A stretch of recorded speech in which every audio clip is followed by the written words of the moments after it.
The moment he transmigrated, his drop-dead, gorgeous girlfriend dumped him in public. He figured he'd landed in some run-of-the-mill urban romance setup. But out of nowhere, a cold mechanical voice echoed in his mind. System alert. Spiritual energy revival will begin in 1 year. The world as he knows it will collapse into chaos and apocalypse. While he was still dazed, the system dropped a bombshell gift. Congratulations, host. Binding complete. Passive skill unlocked. Auto creation of cultivation techniques. Meanwhile, breaking news hit the airwaves. Fishermen discovered a colossal abalone along the coast, so massive it took 10 men to surround it, suspected to be a mutated product of nuclear waste. In a top-tier national park, ancient trees were growing out of control.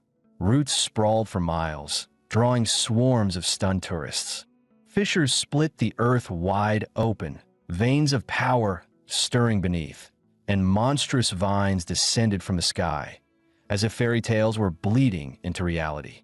The entire campus was buzzing, not about the so-called spiritual awakening news, but with the usual clickbait takes. Mutant monsters and world-ending signs sounded just as ridiculous as that corpse-biting scandal in a neighboring country years ago. None of that mattered compared to today's real headline. Campus goddess Chu Qingli was breaking up with her boyfriend. Live. I mean, come on, she's been slumming it. She already got early admission to Qingxing University, and that guy can't even pass the national exam. Their futures aren't even in the same league. What was his name again? Fong something. Chu Qingli finally spoke, her tone calm but firm.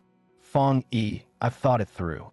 What we have, it's just not realistic anymore. High school romances always hit that moment of truth. Maybe this is ours. We're just not right for each other. To walk hand in hand for life, you need courage and compatibility. So let's break up. Deep down, she sneered, whatever stunt you try now, I won't change my mind. But to her surprise, Fong Yi said nothing at all. The crowd went wild. Why isn't he saying anything? Did he snap? That's Chu Qingli. I'd be on my knees begging by now. Seriously, guy looks like a total loser, way out of her league. Just as the mockery peaked, Fong Yi finally raised his head. His voice was calm, emotionless. All right, if that's all, I'll be going. Chu Qingli was caught off guard. Was he acting cool? Or had he truly stopped caring? She blurted out, I don't care what you're thinking. Whatever tricks you try, there's no way I'll ever get back with you. Got that? But he simply looked at her like she was some kind of clown performing for free. With a voice colder than ice, he said, Don't flatter yourself. I've got better things to do than waste time on a joke.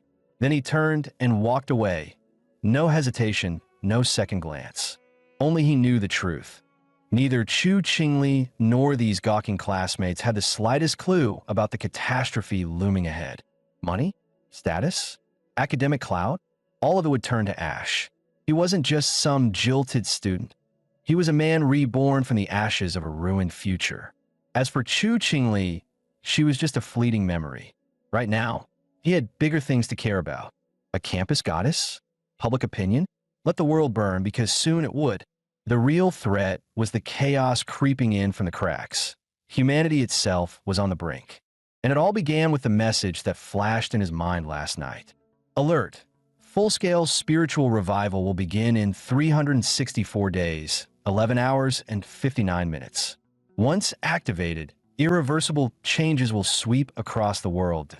The rules of the old world were about to collapse. In the new era, only one thing would define worth: raw, unyielding power. Hearing the voice in his mind, Fong Yi shouted, Wait! Who are you? A translucent panel appeared before him, answering coldly. Origin, Cosmic Core. This system contains the ultimate algorithm, capable of generating cultivation techniques based on spiritual items the host interacts with. Current techniques, 0. He instinctively reached out to touch the panel, only for his hand to pass right through it. Suddenly, a colossal beast burst from the screen, roaring as it charged. But what chilled Fong Yi to the bone was the mangled corpse in the monster's mouth. His corpse. The system's voice returned, emotionless. That is the fate of your former self, and the fate awaiting billions across Blue Star. The words dragged open the gates of memory. In his past life, He had been nothing more than a powerless bystander. He clung to survival, just trying to outlast the apocalypse. But he watched his country fall, his people slaughtered. No matter how hard he ran, the mutated beast caught him. He died in despair, his final breath filled with fury and vengeance. Perhaps it was that rage that summoned the system to him. And now, reborn, 1 year before the spiritual revival begins, he returns with fire in his veins and a second chance to change everything. Right now, most people hadn't sensed the awakening of spiritual energy, but he had. And in this gap before the world caught on, he would seize every anomaly and make it his own. A blinding light engulfed him, and his surroundings shifted. Then came a voice, calm, commanding, mechanical. System recalibration complete. Host successfully bound. Initiating new cultivation pathway. Everything in existence can now serve as raw material for custom cultivation techniques. Gather strength, refine your powers, and rise as a cultivator, one capable of saving this crumbling world. The scene snapped back to reality. A massive street-side screen was playing breaking news. Humanity is facing an unprecedented threat. There is no precedent, no historical guidebook. We must adapt or perish. Fong immediately noticed the government wasn't downplaying the strange phenomena anymore, nor were they offering hollow reassurances. Instead, they urged the public to prepare. That in itself was the clearest sign. In the past, anything bordering on the supernatural would have been suppressed and buried. But now, it was everywhere. A soft warning, unmistakably intentional.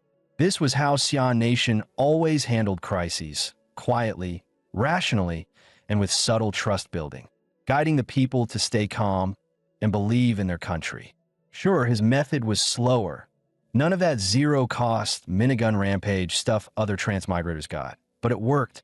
Better. Cleaner. Stronger. The system had said, all things can serve as source material. That meant wherever there was an anomaly, that's where he needed to be. He unlocked his phone and immediately spotted the top trending headline. Chingching University issues heat warning to incoming students, UV intensity at record levels. Highest in a century. Nearby, 2 students scoffed while scrolling the same article. Great. Now universities are chasing clout? Come on, UV this strong would kill people. Fake news. Probably a paid, trending tag. Fong, he looked up at the sky. Thick clouds, heavy as lead. It looked like a storm was coming. But Xinjiang was just 15 minutes away. Why the weather gap? His screen displayed the reported temperature, 74 degrees Celsius. That was no glitch. Something was seriously off. Most people would shrug this off as clickbait. Another exaggerated headline. But not him. He knew this was it. His first real opportunity. In a flash, he arrived at the northern gate of Chingching University, the quietest entrance. The moment he stepped foot inside, the air felt different. Something unnatural surged beneath the surface. He crouched down, fingers brushing against a strange layer of golden dust. Then the system spoke again, detected extreme Yang-type fluctuations. Unlocking Yang attribute template. In a heartbeat, streams of blazing gold energy shot upward, crashing into his body like divine fire. Agony tore through him, like every bone was melting and reforming in sacred light. His body erupted with golden brilliance, illuminating the entire north gate like a walking sun. All around the campus, students were freaking out. Holy crap, am I hallucinating? Is that a super scion? Meanwhile, Fong, he was barely holding it together. Gritting his teeth, he shouted in desperation. Is it done yet? I feel like I'm about to explode. Just as his mind was going numb, the system chimed in, compilation complete. You have acquired Yang-type cultivation technique, Golden Sun breathing method. Meanwhile, over at the main entrance of Chingchun University, orientation was in full swing. A crowd of upperclassmen had surrounded a cold-looking girl, eager to offer help. Hey, need help with your luggage? Which dorm are you heading to? I can walk you there. Here's our club's flyer. Want to scan the QR code? Maybe drop your contact. But Chu Qingli brushed them all off with an icy, thanks. But no, she had barely finished her sentence when a thunderous boom echoed from the north side of campus. Moments later, the loudspeakers came to life. Emergency alert. Extreme heat anomaly detected near the north gate. All students are advised to evacuate the area immediately. Hearing the explosion, Chu Qingli frowned. Another anomaly? Something's definitely going on. I need to check it out. Back at the north gate, Fong Yi was steadily recovering as the solar energy finished merging with his body. The panel lit up. Gaze upon the sun, breathe in its blaze. Begin body refinement using the golden sun breathing method. Technique acquired automatically. No study required. You have received 50 script points. Fong Yi squinted at the new stat. Script points? What the hell are those supposed to do? Whatever. Looks useful. I'll figure out how they work later. As the solar anomaly faded, the blinding heat dissipated, and the sky slowly returned to normal. Students began gathering nearby, murmuring to each other. Did anyone else feel the sun vanish for a sec? I swear it got cooler all of a sudden. Come on, let's go. Something wild happened at the north gate. Just then, the university principal stormed onto the scene, shouting, "Why are you all crowding here? Didn't I text you to stay away? Get to orientation or I'm docking your credits." Grumbling, the students reluctantly began to disperse. As the crowd thinned out, a woman in a dark cloak stepped forward. Her tone was calm but firm. Re-establish the perimeter. Seal off the entire Northgate sector. Meanwhile, Fong Yi's system chimed once more. You have successfully purified Grade A contaminated zone. Qingqing University, Northgate. Contaminated zones were officially classified areas by the Xi'an Nation, sites where spiritual anomalies had triggered sudden energy surges. Their danger levels varied, but all carried extreme risk. As Fong Yi stared at the terms contaminated zone and official tag, his heart skipped a beat. Wait, does this mean I'm not the only one? Before he could think further, a loud alarm blared nearby. Warning, Northgate sector is now sealed. All unauthorized personnel must evacuate immediately. He glanced over and spotted uniformed military officers approaching the area. His expression darkened. Crap, this got too big. They've already sent people in. Without hesitation, he melted into the crowd and slipped away from the scene. Moments later, the cloaked woman arrived at the north gate. She knelt down, scooped some of the golden dust from the ground, and brought it to her nose. Her eyes widened in shock. This isn't a natural occurrence. It was artificially triggered. Could there be another who's awakened early? Not far from her, Chu Qingli overheard the words artificial and spiritual energy, her mind reeling. What? Something that terrifying caused by a person. A figure flashed in her memory. Wait, was that Fong Yi? But she quickly shook her head. Don't be ridiculous, Chu Qingli. With his grades? There's no way he'd even get into Qingcheng, let alone be here. Cut to Fong Yi's apartment. He lay sprawled across his bed, shirtless, panting heavily as steam rolled off his skin. What the hell? This heat, it's still inside me. Why want to go away? Even cold showers and blasting the AC weren't helping. The scorching energy inside him kept surging. At this rate, he wouldn't be getting any sleep tonight. Hold up, that whole light show earlier. Did anyone notice? I should check the news. He opened his phone and instantly spotted the top trending topic. Spiritual Cultivation Association releases official realm classification. Spiritual Cultivation Association? The name rang a faint bell. Weren't they some weird online group that occasionally posted cultivation manuals? Most people thought it was a roleplay gimmick or some fringe spiritual cult. Wait a second. The people I saw earlier at Qingqing University, could they have been from this association? He quickly tapped the link. A structured list popped up on screen. Realm 1. Ghostsmith. Refine the body using the divine craftsmanship of natural energy. Forge a weapon of flesh. Realm 2. Spiritcraft. Channel the forces of nature to awaken ancestral bloodlines and cultivate inner energy. The list continued, 3rd realm, 4th, all the way to the ultimate realm. At the bottom was a friendly reminder. As spiritual revival accelerates, this classification is provided to prevent confusion. Cultivators are advised to self-assess and proceed with caution. Staring at the screen, Fong Yi murmured. The descriptions sound mystical, sure, but the layout, the watermark, it's classic Xianation format. This looks legit. In my previous life, I never even heard of this association. As a powerless civilian, I wasn't anywhere near this kind of info. By the time the world changed, I was already too deep in survival mode. Just staying alive cost everything. So this spiritual cultivation association, maybe it's the government's way of signaling early awakeners. Fine, I'll follow their lead and reactivate the golden sun breathing method. Step 1. Refine the body into qi. Forge it into a vessel worthy of holding natural energy. Step 2. Manipulate qi to shape the form of the ghostsmith's divine axe. Fong, he looked up. A shimmer danced across his vision. Wait, is this what they meant by ghostsmith? At that moment, the system chimed in. Congratulations, you've reached Realm 1. Ghostsmith, 1 star. Script point function unlocked. You may now forcibly implant your compiled data into any object. Available script points, 50. Fong Yi's eyes lit up. Almost forgot about those. So compiled data means things like the golden sun breathing method, and implanting means what exactly? He glanced at the glass cup on his desk. Would this count as an object? Instantly, the cup glowed faintly gold. A prompt appeared. Consume script points to infuse yang attribute into this item. A small smile tugged at his lips. So that's what it means, infusing attributes. Like enchanting items. If I say yes, this cup becomes a yang-enhanced artifact. But what if it was a gun?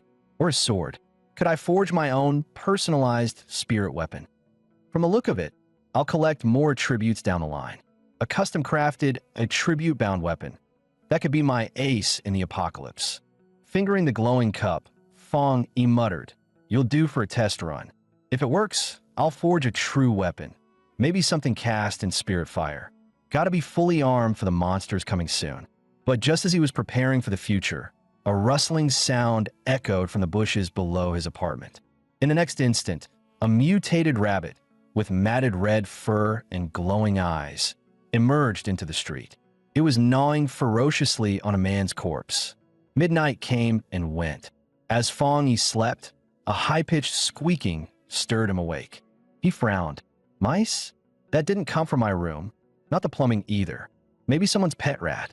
Though I just stepped into Ghostsmith realm, I guess heightened hearing means I can pick up sound from other apartments too. But something felt off. The noise wasn't fading, it was getting closer. He sat up, tense. The sound, it was moving. He threw open the door. A chill ran down his spine. It wasn't just noise. Something was walking.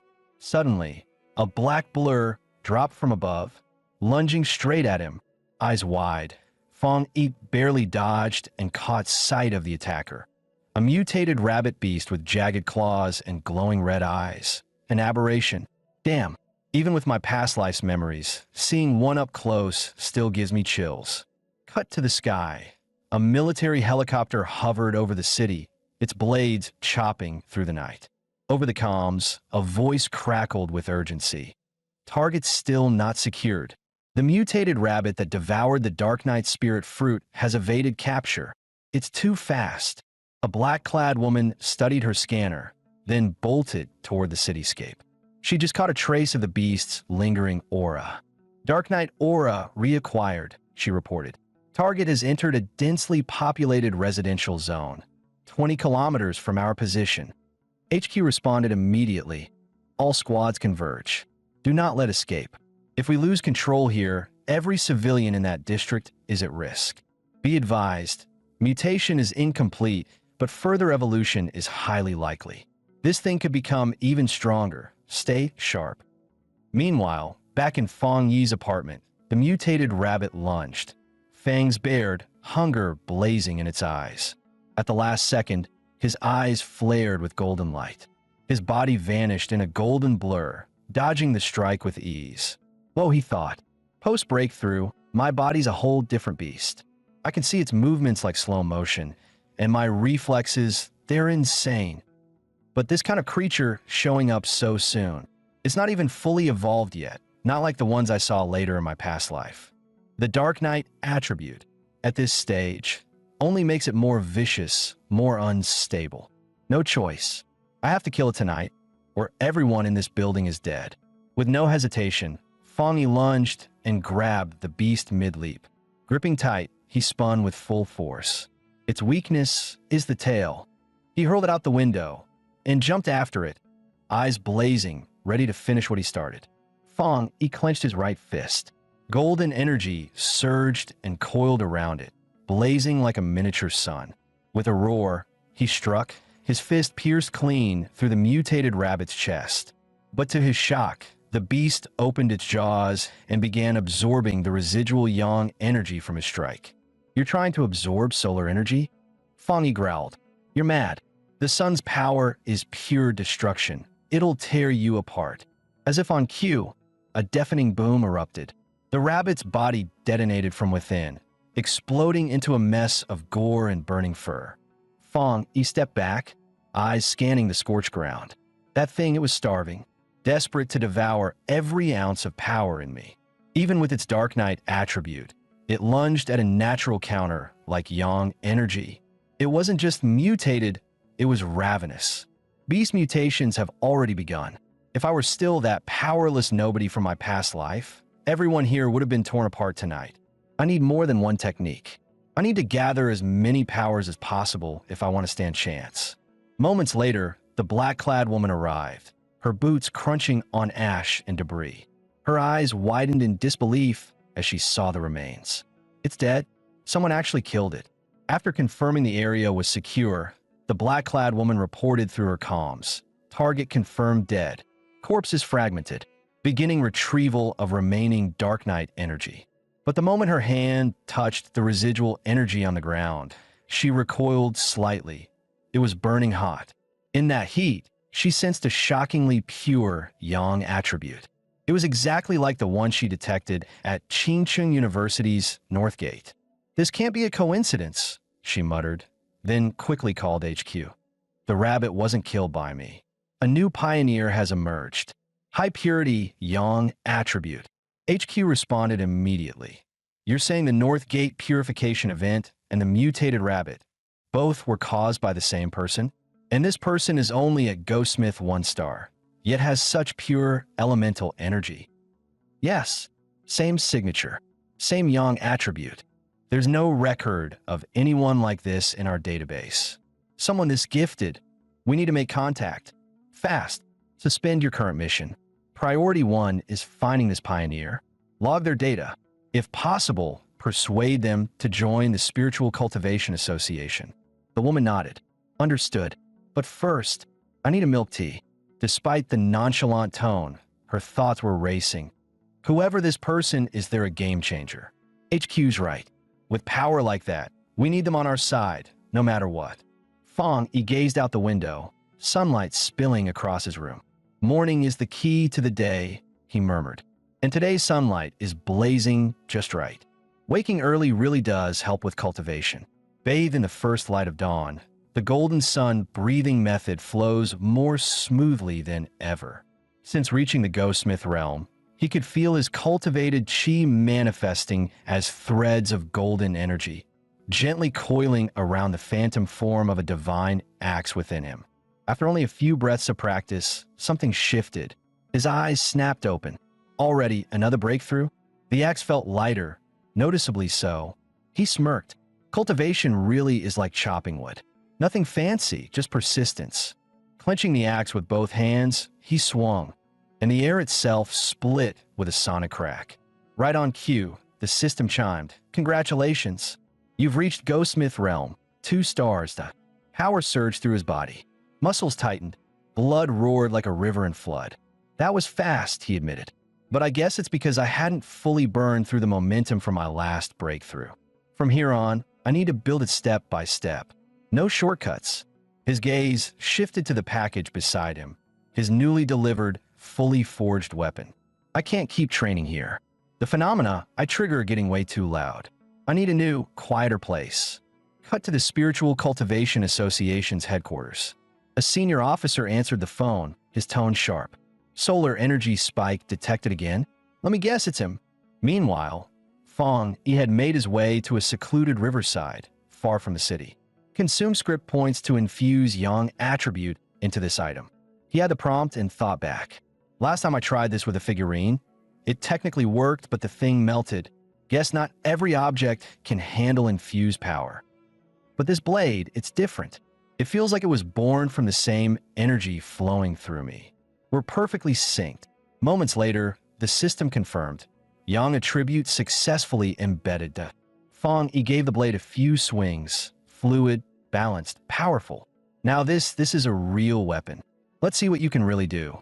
Raising the sword high, it erupted in a burst of radiant gold light. Like a piece of the sun itself had descended. With a shout, he slashed toward the distant horizon.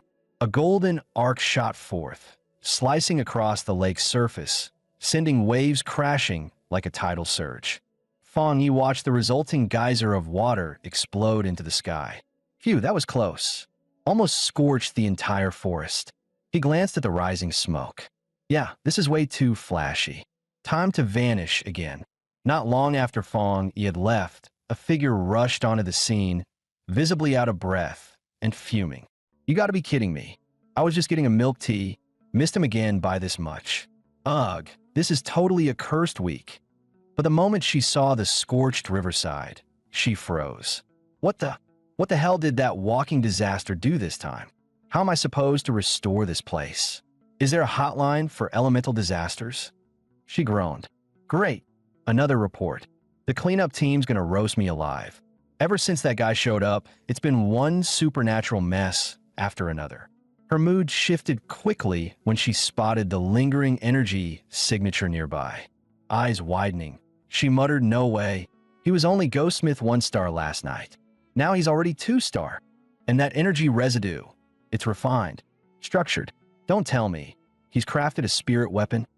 Spirit weapons, or Lingbing, were forged by perfectly fusing elemental attributes into weapons, amplifying their power far beyond the norm.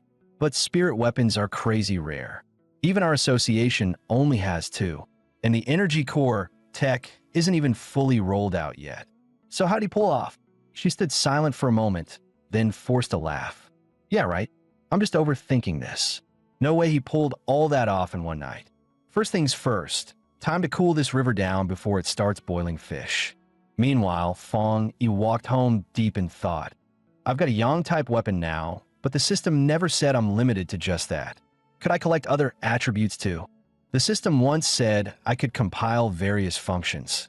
Anything in existence could become a scripting material. So if I acquire other attributes later, can I stack them onto this same weapon? Just then his phone buzzed. A message popped up. Hey, are you a pioneer too? Sorry, I checked your browser history. Notice you've been following all the recent spiritual energy anomaly threads. You even bookmarked the weird building post. I've got a few friends, pioneers like us. We meet up often, and we're looking for others who've awakened too. Fong Yi frowned. I forgot to turn on privacy mode, he replied. Yeah, I'm a newbie. The stranger responded almost instantly. That's awesome. How's your cultivation coming along? Managed to enter a realm yet? Man, that purification sigil trial is brutal. Rumor is even the national team elites are just mid-level ghostsmiths right now. So hey, we're basically on the same level. That last line made Fong Yi pause. So even the government's formal combat units are just at ghostsmith level. The stranger continued. By the way, I've got a juicy leak, new contaminated zone just popped up. Want to form a squad? Safer in numbers. We split the loot. Fong Yi's interest sharpened. Send me the location. Moments later, a compressed file arrived. Dark River Molten Dragon, full dossier.zip. Opening it, he found detailed data on a newly formed contaminated area. Dark River Furnace.it was once an underground river created by tectonic shifts, but thanks to the anomalies, the water had turned into molten lava. The entire zone was now a seething cauldron of heat and spiritual energy. Fong Yi's eyes glinted. A perfect match for my Yang attribute. This could be a gold mine. Without hesitation, he replied, I'm in. Let's squad up. Cut to a remote forested area in the Binmu district. A young man in tactical gear muttered impatiently, Zhang, when's this friend of yours supposed to show up? Another replied, Hey, credit where it's due. Your map and dossier made it super easy to find this place. Zhang Xiaoya laughed modestly. "Ah, it was nothing. I should be thanking you both for joining the expedition. He'll be here soon. Once we're inside, let's watch each other's backs." Though she smiled on the surface, her thoughts told a different story. What a shame. These two seem decent, but I don't sense much potential. I was hoping to find a standout pioneer to recommend to the association. Zhang Xiaoya was no ordinary explorer. She was a cultural division officer of the Spiritual Cultivation Association. She knew a secret most pioneers didn't. The association was actually a front for a state-run agency. Becoming an official member wasn't just hard, it was nearly impossible without the right connections. I barely made it in myself after endless tests and some heavy family favors. If this mission turns up empty again, I'm probably in for another soul-crushing week of overtime. Just as she sighed, someone called out, "Is that Fong?" Sure enough, Fong approached calmly and greeted them. "Nice to meet you all." Zhang Xiaoya turned around, her eyes scanning him with professional instinct. So young, and if I'm not mistaken, already Ghostsmith 2-star. There's something about him. His presence is strong, but not overbearing. It's warm, steady. That's rare. Quickly regaining her composure, she raised her voice with a smile. "Great. Now that everyone's here, let's move out." Once inside the zone, Fong calmly said, "I'll take the lead. You handle the light." Hearing that, Zhang Xiaoya felt a flicker of warmth. "Got it, Fong Ji. Just be careful. Watch out for loose rocks." The rest of the group kept chatting as they walked. I thought everything in here turned to lava. A water droplet just landed on me. I almost screamed. Honestly, it's not as hot as I expected. Maybe we're not near the core yet. If anyone's getting tired, say something. Safety comes first. No hero acts.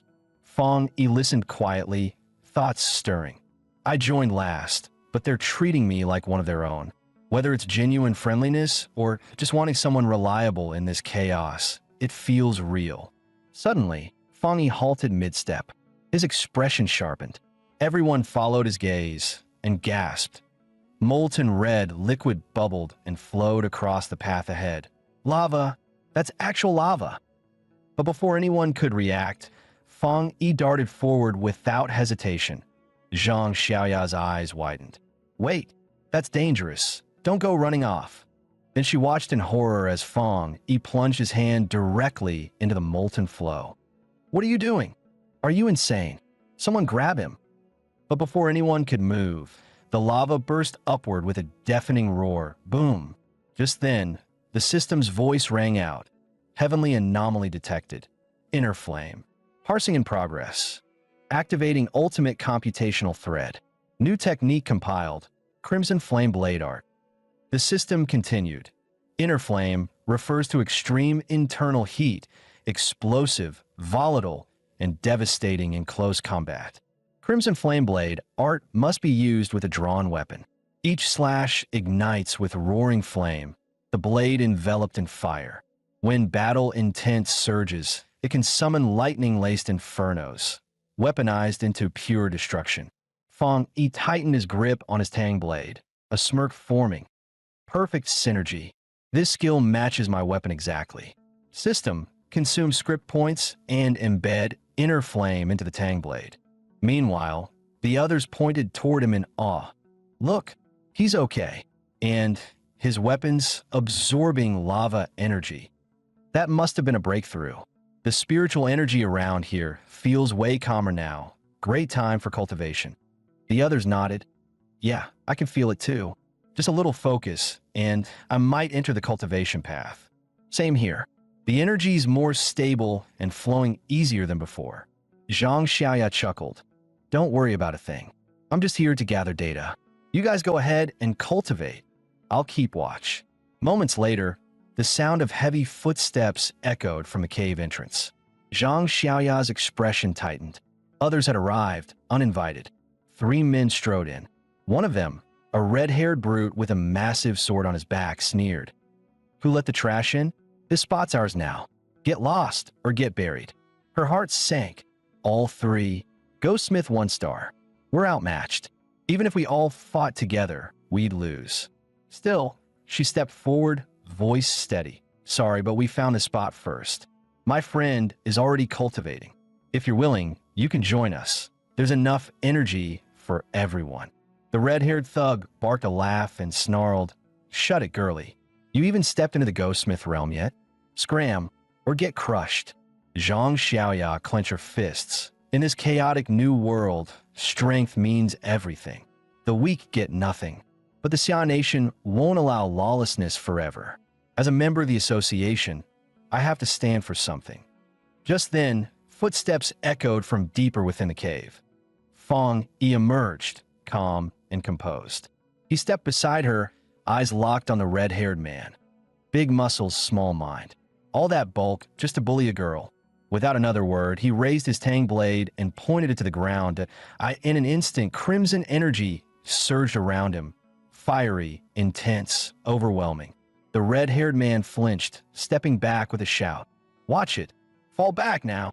Meanwhile, the rest of the group, still meditating deeper in the cave, looked up in alarm. "What's going on out there?"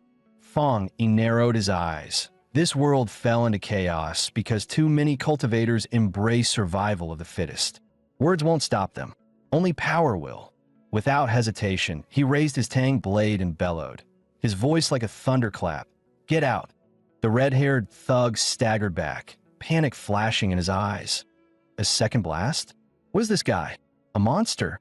Without waiting for another second, he turned and ran, dragging his two underlings with him. The others erupted in cheers. "Bro, that was insane. Dude, that slash, absolutely epic." Fong, he scratched his head modestly. "I just don't like bullies. Anyway, I think we've all gotten what we came for. Shall we head out?" Zhang Xiaoya quickly agreed. "Yes, the spiritual energy in this domain is depleted. We should move on." But deep down, as she watched his calm figure leading the way, her heart was still pounding. If he truly swung that blade, all that would have remained were scorched corpses. He's not just a strong cultivator. He's a prodigy with high-level attributes. I have to report this to the association immediately. Moments later, the Spirit Energy Association office picked up a call. "Xiaoya, are you sent? Another high-attribute pioneer just appeared?" The word "another" caught Zhang Xiaoya off guard. "Wait, another?" But the voice on the other end remained calm. "It's fine. I'll log it. If you get any updates, notify me immediately." The call ended with a soft click. Xiaoya turned to her mentor, her face lighting up. "Teacher, this might be our lucky day. 2 high-attribute pioneers back-to-back. 269. But the older woman just scoffed. "Lucky? You think we can handle those kinds of people?" High-attribute pioneers are bound to become key figures in the future. Powerful, influential, untouchable. Honestly, I'm starting to consider quitting. Scene shift. Fong Yi, walking along a street, suddenly sneezed. Someone talking trash about me? But around him, people were murmuring excitedly. "Whoa, check out that cosplay. Dude, that prop sword looks way too real. And his presence is insane." Suddenly, his phone buzzed. A trending post on the forum read, "Cultivation fiction turning real? Golden light over ancient cave, purple chi rising in the east, and someone swears they saw a dragon fly by. Anonymous source claims a man with a tang blade trained there and chased everyone off single-handedly." Fong Yi smirked at the screen. "Can't say I'm surprised. That inner flame burst hit 2,000 degrees Celsius. No way it wouldn't cause a spectacle. But whoever leaked the details, I doubt it was Old Li or Zhang Xiao. Those guys absorb tons of my yang energy. If I cycle the Vajra breathing technique again, yeah, time to hit the back mountain, somewhere quiet to train." Scene shift. 5 minutes later, in the forested hills behind Fong Yi's house.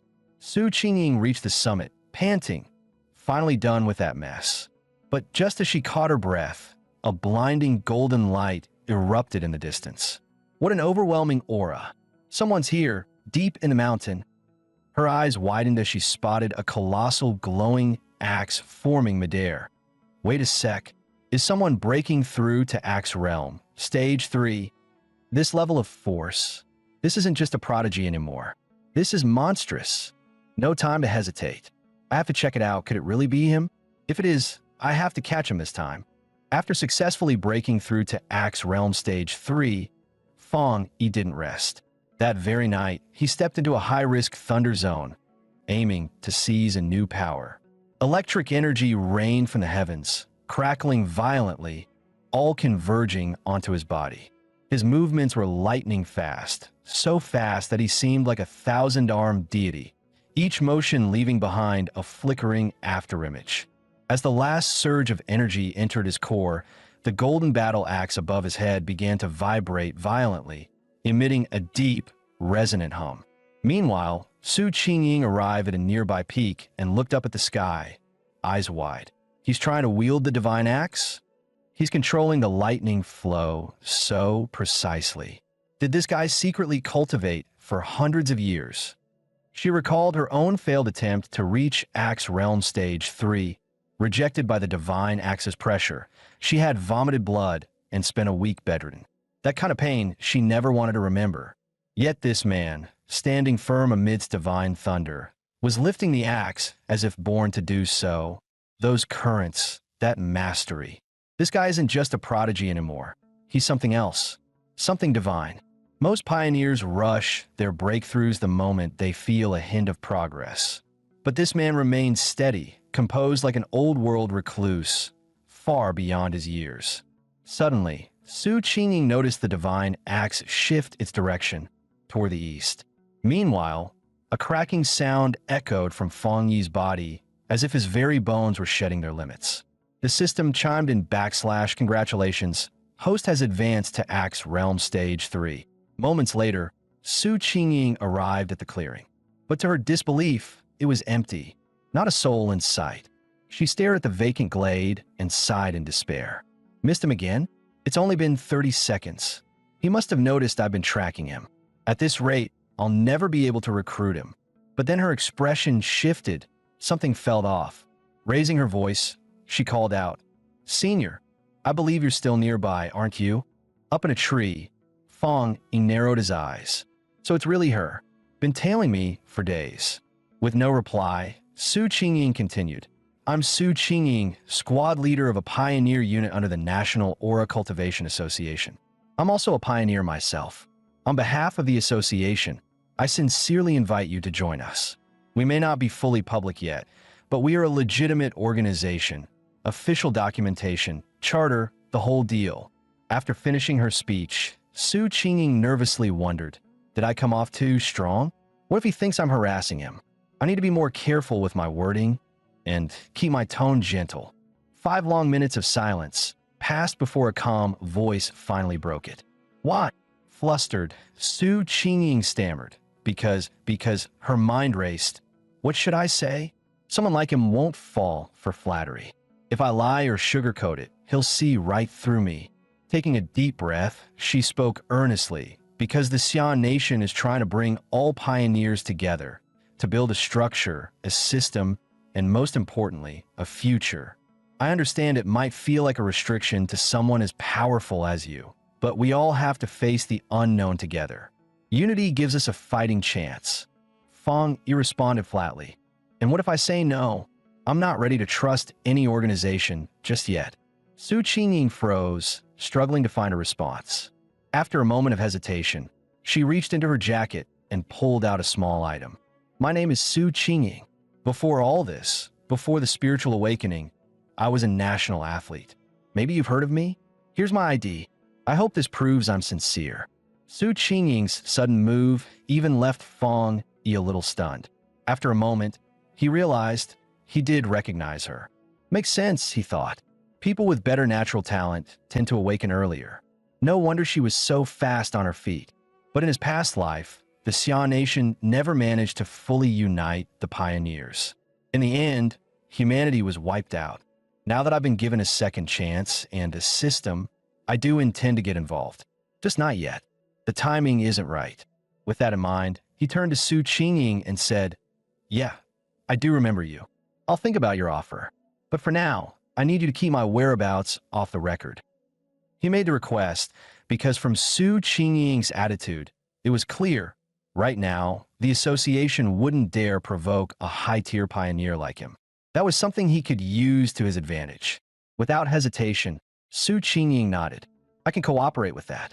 But just so you know, your breakthrough didn't go unnoticed. The association has already picked up on the anomaly. I have to report it, but I can bend the truth a little. Half fact, half fiction. Deal. Before she could even finish her sentence and turn around, Fong Yi had already vanished, leaving her alone under the vast mountain sky. On her way back, Su Qingying sighed into her communicator. I didn't catch him again. He's clearly dodging me on purpose. I've been running around cleaning up the aftermath of some powerhouse's breakthrough. Ugh, my life is suffering. The voice on the other end tried to console her. All right, don't beat yourself up. Honestly, it might be a good thing you're still out in the field. Did you hear? Something strange has started happening again. Her footsteps halted as her expression turned grim. They're back? Those twisted, monstrous things. I could never forget them. Nightmarish figures resurfaced in her mind, some cold and sinister, others mindlessly bloodthirsty. Ever since the awakening of spiritual energy, these beings had begun to mutate within polluted zones, some becoming terrifying beasts or aberrations that devoured humans, others disguising themselves as natural disasters, spreading chaos, carving out territory, and spawning new areas of corruption. Su Qingying knew all too well. If these creatures weren't stopped in time, they would unleash their catastrophic powers and steadily consume the human world. The scene shifted to a rain-drenched city at night. Sheets of rain battered the streets. On the news, the anchor reported, a red alert has been issued for thunderstorms and heavy rainfall. Citizens are advised to stay indoors unless absolutely necessary. Friendly reminder, the Yuhuang Peak Scenic Area is now closed due to the high risk of flooding. Please do not attempt to enter under any circumstances. Meanwhile, the internet was in an uproar. Netizens flooded the forums with comments like, haven't seen a storm this crazy in decades. Who the hell is transcending in the middle of the city? At that very moment, Fong Yi was walking calmly through the downpour. He gazed into the distance, eyes fixed on the mountain shrouded in ominous storm clouds. What a rich concentration of lightning energy. Dominant, regal. Just the kind of power I need, he murmured. And the epicenter's right over there. With a swift leap, he vaulted over the wall. Instantly, his system chimed in. Warning, polluted domain detected. Mount Yuhuang. Mount Yuhuang stands 1,545 meters tall, spanning 25,000 hectares. It is one of the city's most prominent scenic areas. Current contamination level, unknown. But before the system could finish its report, a bolt of lightning suddenly crashed down toward Fong Yi. His eyes gleamed. There it is. Meanwhile, in a high-level city conference room, a government official watched the surging spirit energy graph on a large screen. The risk level at Mount Yuhuang is spiking uncontrollably. The peak must be sealed off immediately. We're designating it as a new polluted zone. He glanced around the room, then nodded toward the door. This incident is both urgent and unprecedented. I've already recalled Qingying from her previous mission. Qingying, bring us up to speed. Standing to speak, Su Qingying reported, the summit of Mount Yuhuang is currently inaccessible. The lightning-type spiritual energy is rising explosively.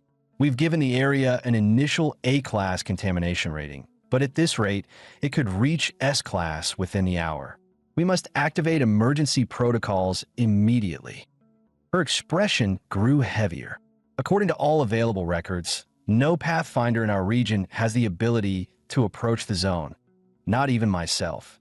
Even for a Tier 3 Ghost Axe Pathfinder, the simulated survival rate is 0. The man known as Hat Bro nodded decisively. Seal off Mount Yuhuang from the base. Post armed patrols 24 hours a day. No one goes up that mountain. The rest of the council echoed the order. Agreed. Cut off the danger at its source. Total lockdown. The spirit energy is still surging. Absolutely no entry allowed until it stabilizes. Recon comes later. Meanwhile, Fong Yi stood amid the roaring thunder, lightning raining down on him in relentless strikes. Gritting his teeth, he thought, thank the heavens I have the golden sun breathing technique. But that alone isn't enough.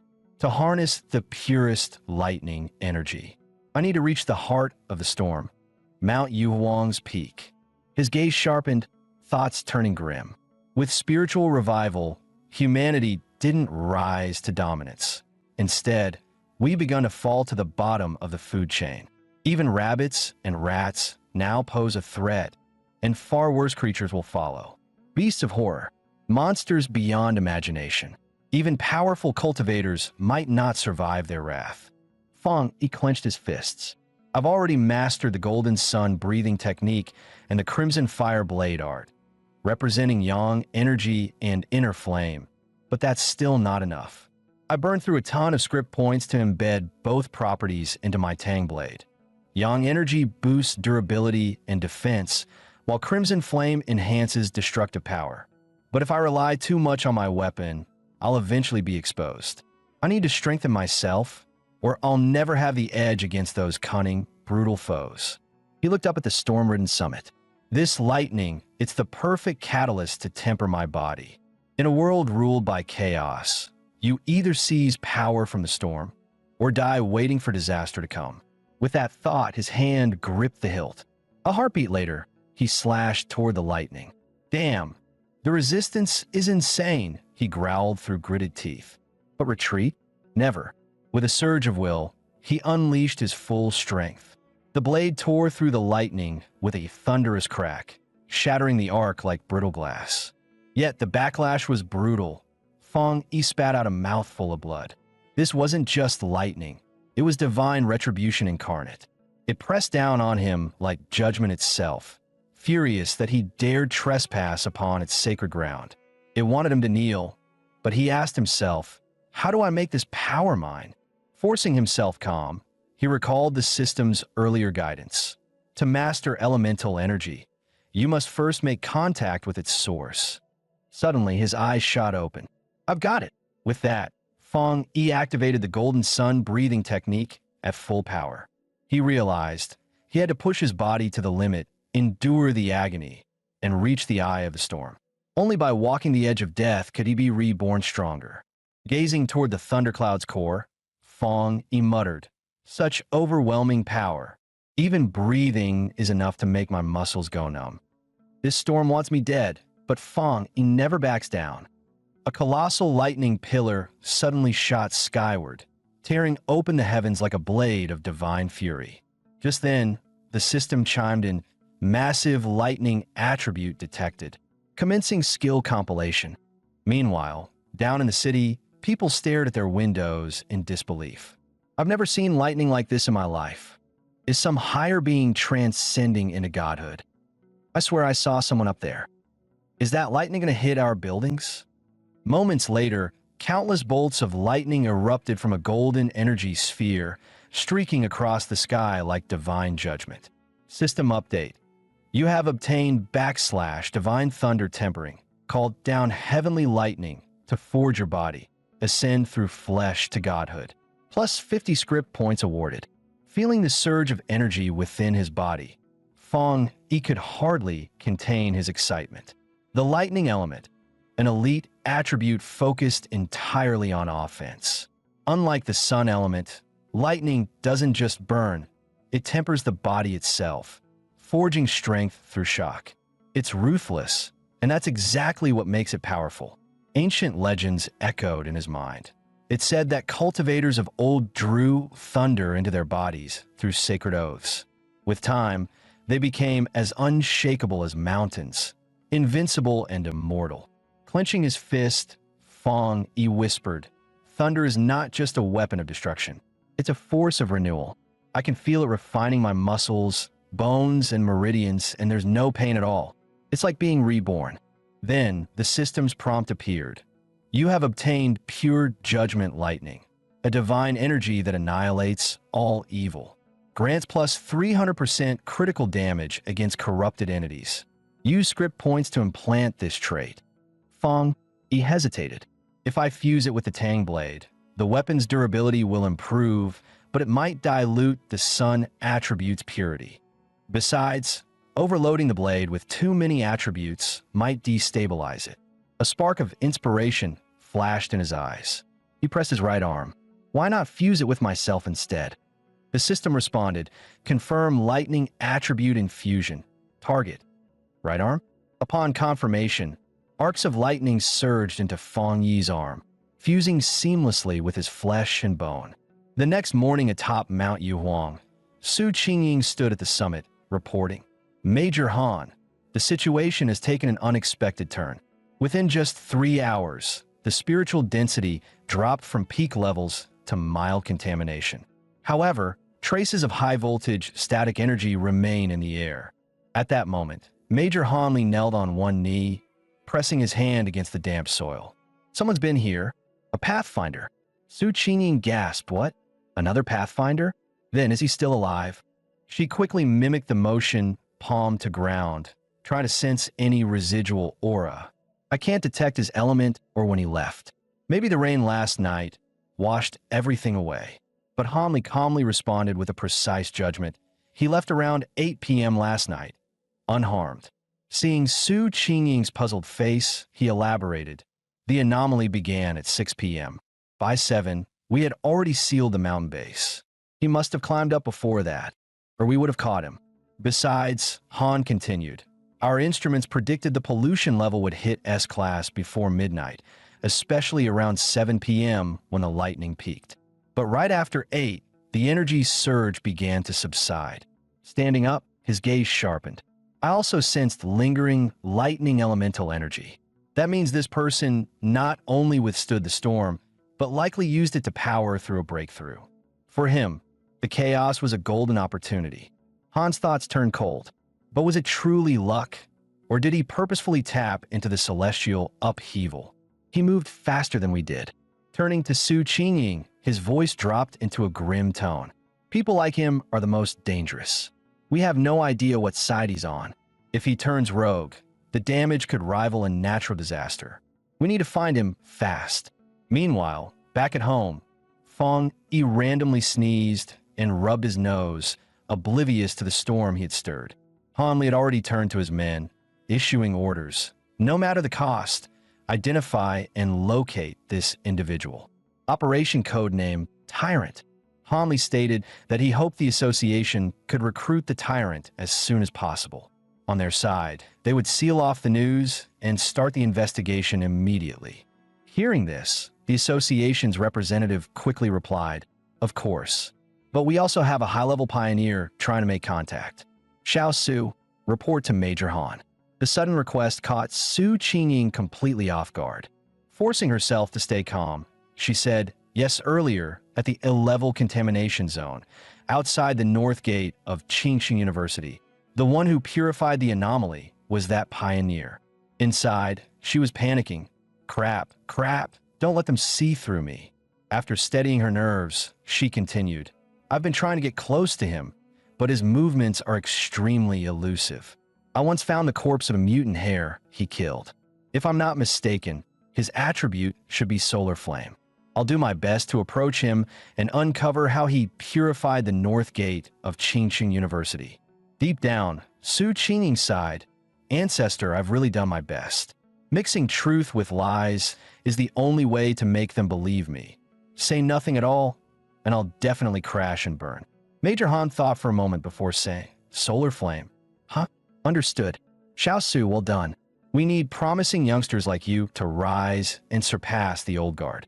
Relieved at having bluffed her way through, Su Qingying quickly saluted. "Major Han flatters me. This is my duty. I will continue to give it my all." Hanley then turned to the association members and added, "We'll also release a few natural disaster smokescreens. And another thing, I strongly disagree with posting information about spiritual energy online.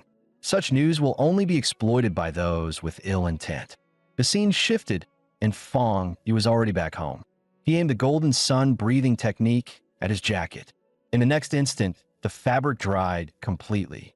Slipping it on, Feng Yi thought to himself, after infusing it with lightning, the change is obvious.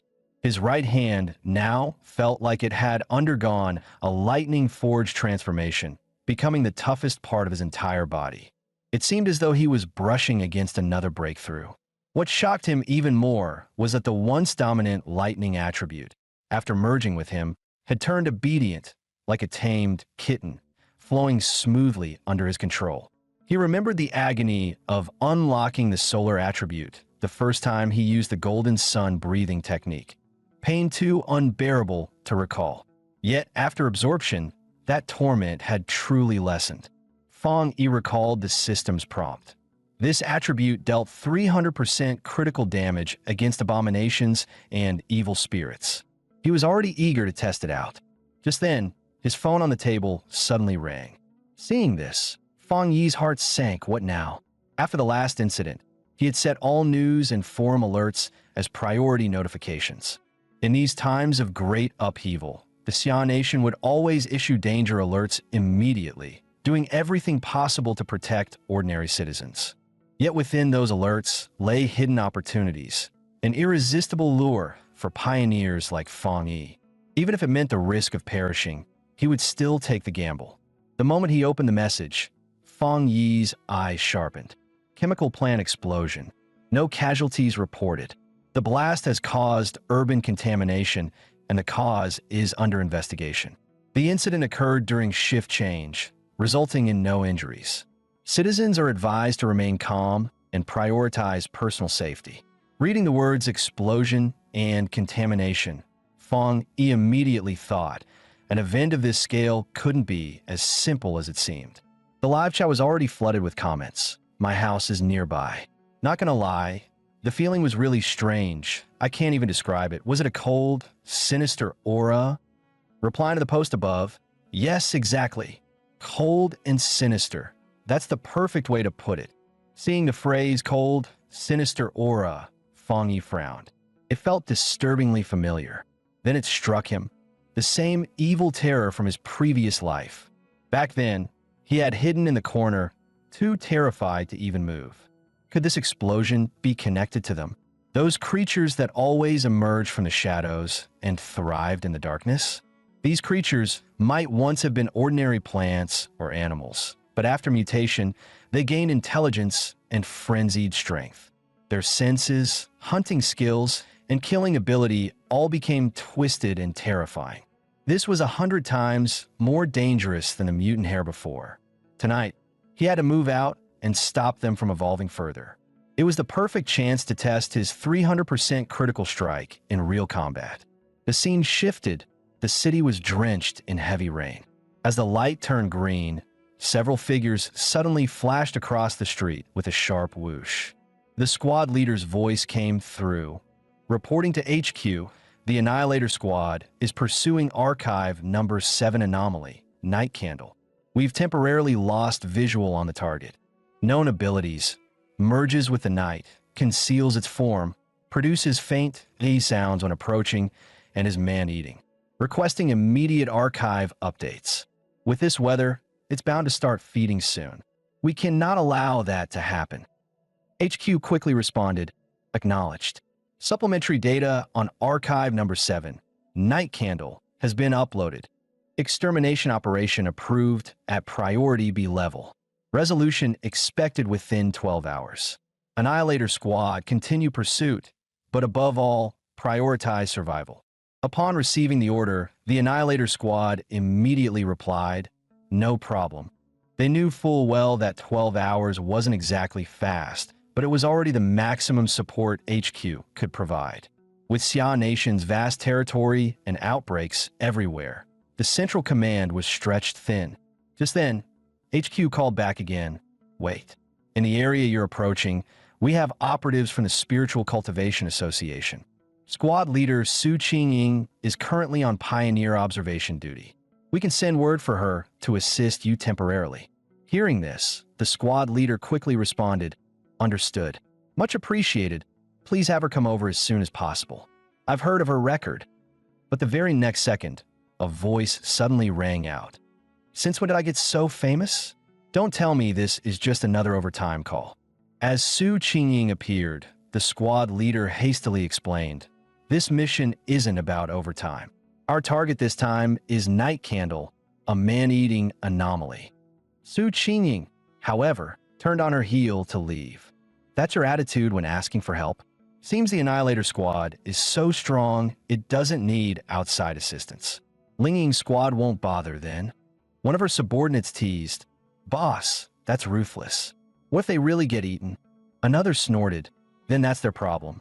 Like our missions aren't deadly enough. Seeing their sharp words and that she really meant to leave, the squad leader hurriedly called out, "Please wait. Sorry for my tone just now. Please help us search for its whereabouts. You know how dangerous Night Candle is. Without your tracking and locating abilities, if we get eaten, so be it, but the people in the city will all be doomed." Hearing this, Su Qingying turned back and said, "All right, no more jokes. I never meant I wouldn't help you. This creature is cunning by nature, only active in the dark and hidden from sight. That's why it's so hard to catch. But once it devours a human, it becomes unstoppable, revolting beyond words.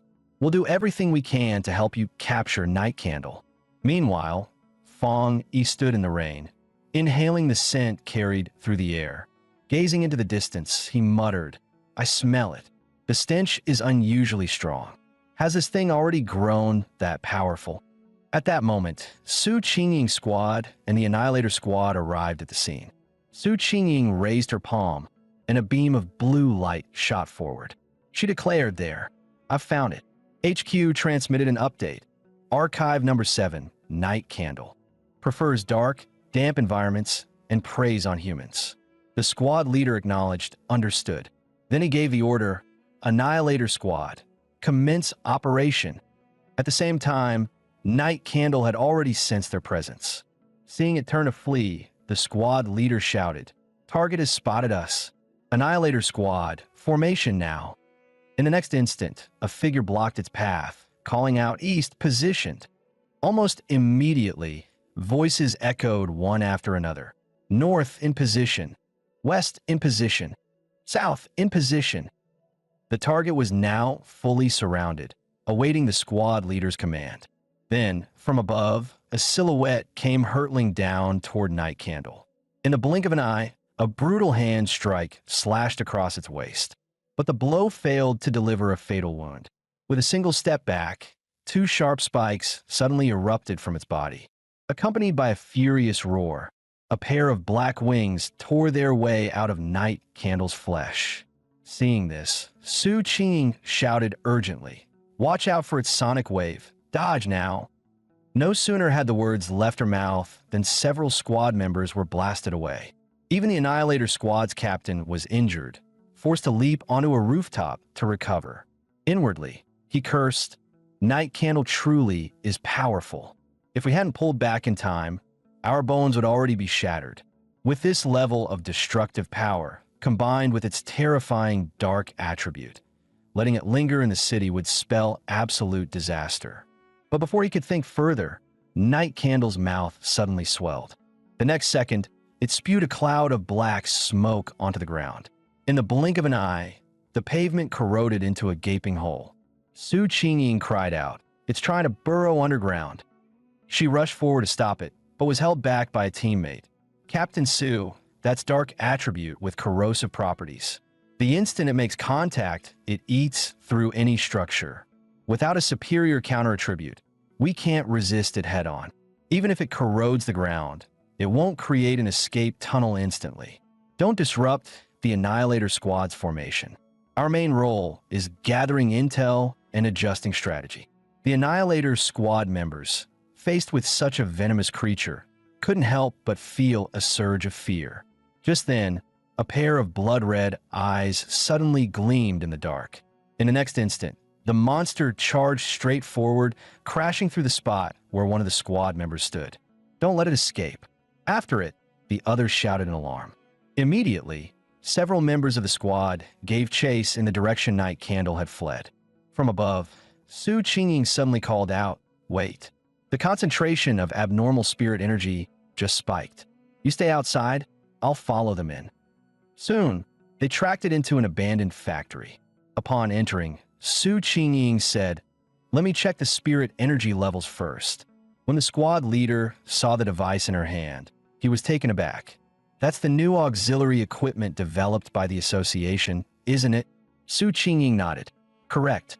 The watch shows that the maximum abnormal spirit concentration a squad can normally handle is 50. Just now, Night Candle measured at 48. But the very next second, she cried out, "Wait, it's spiking past 80 and still climbing. That means there's more than one anomaly here." Even as she spoke, a pair of scarlet eyes had already appeared behind them, staring unblinkingly at the group. Before they could even react, one of the squad members vanished into thin air. Su Qingying cried out in alarm. "Not good. There really is another anomaly. Night Candle lured us in on purpose. Retreat. We can't stay here. Head for the main gate. If it tries to stop us, we'll force our way through. With all of us together, we can break it open." But in that instant, Su Qingying suddenly froze in place, her body refusing to move. A moment later, she collapsed to the ground with a heavy thud. Her vision went completely dark. She couldn't see a thing. But soon she realized it wasn't just blindness. Her five senses and her body itself were being invaded by poison gas. Her heart tightened as she shouted, "Are you all okay?" But there was no reply. The silence was suffocating. It felt as though she was the only one left inside the abandoned factory. She knew her comrades were still nearby, yet she couldn't sense them, and they couldn't answer her. Racing through her thoughts, she recalled, Night Candle drew them in here, but this wasn't its lair. It was another anomaly's territory. She caught a faint trace of presence. This thing, it was likely a giant serpent. Unlike Night Candle's dark attribute, this black fog carried venom.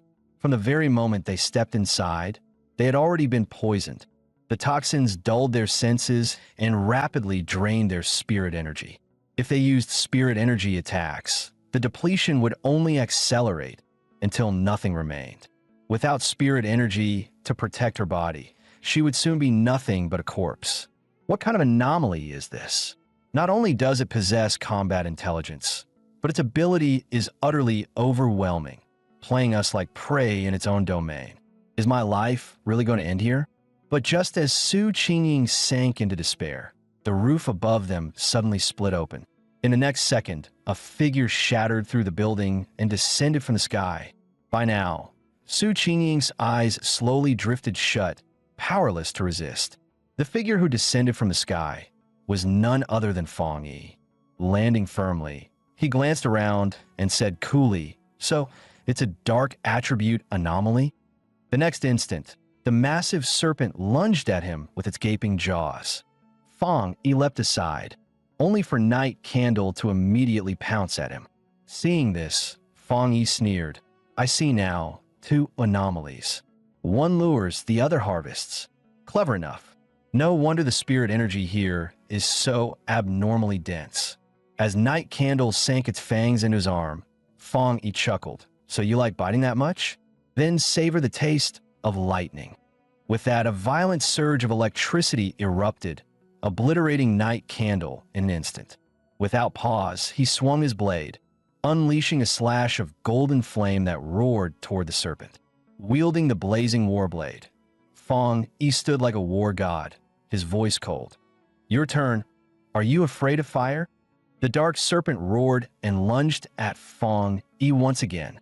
In that moment, Fong Yi leapt high, narrowly dodging the serpent's strike.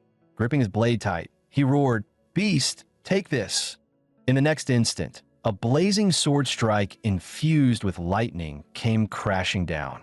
With a single slash, the dark serpent was cleaved in two.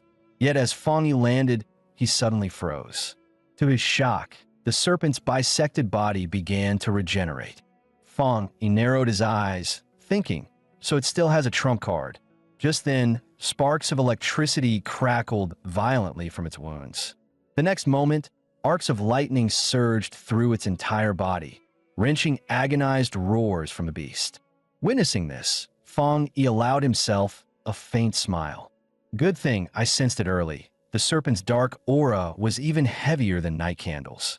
Earlier, when Fong Yi swung his tang blade infused with solar flame, he instantly pulled the power back under control, letting the blade itself act as the vessel.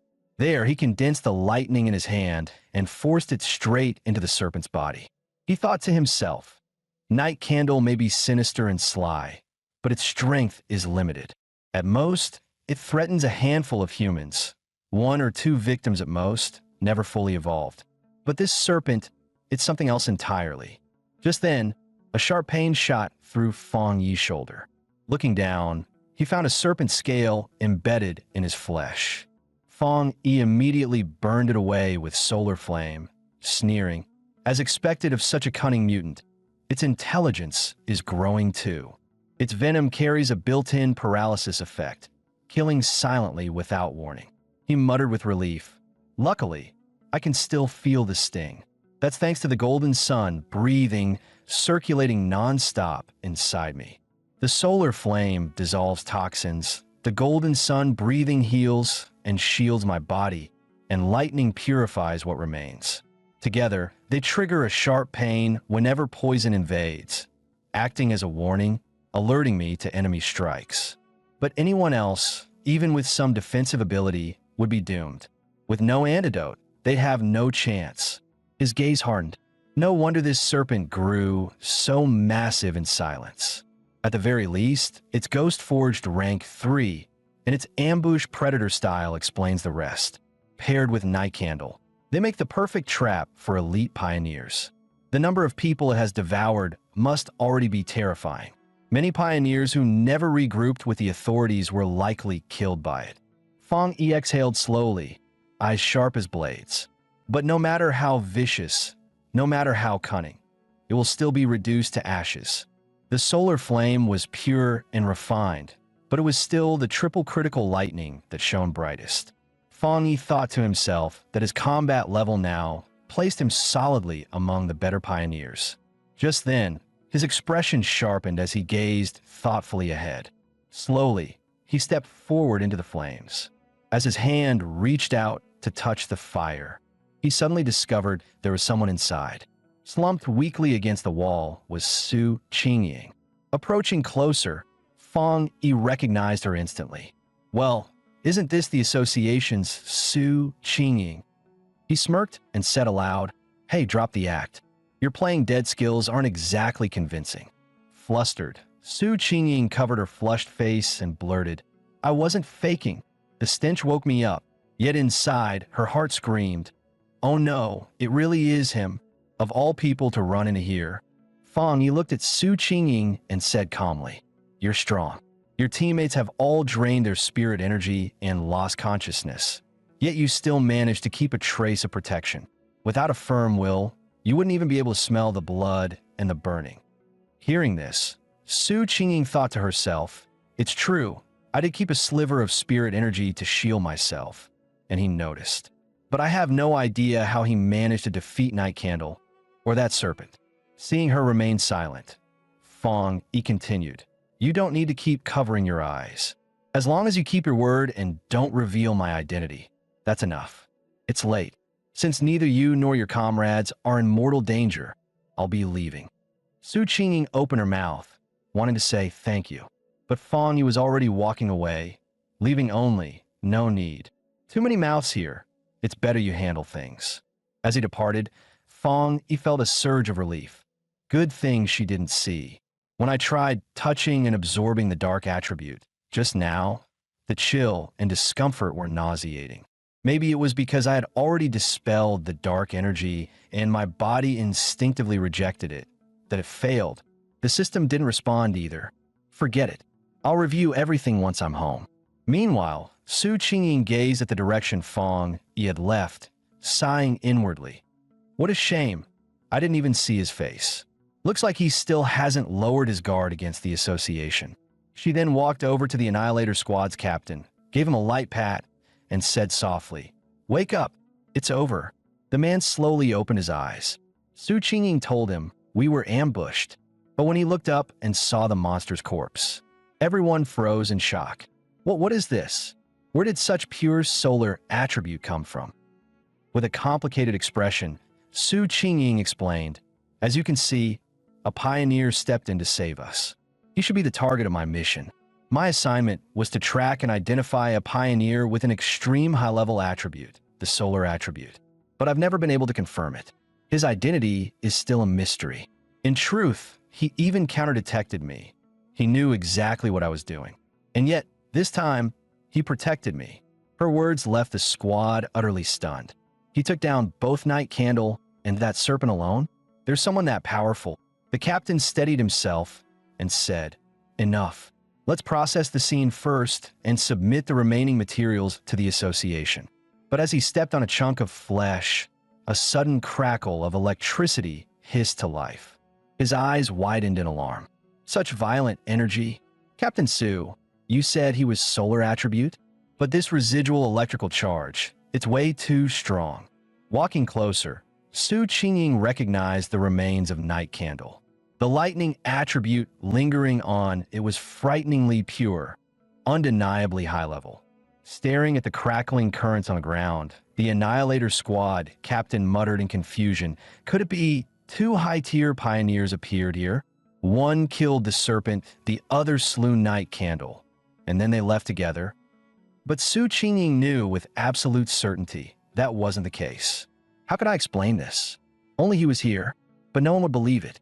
One person carrying two extreme high-level attributes at the same time, just having one would already make someone a peerless genius. But a dual high-attribute pioneer, that's unheard of. Solar Flame Wielder and Thunder Tyrant. What kind of monster is he, really? She sighed inwardly.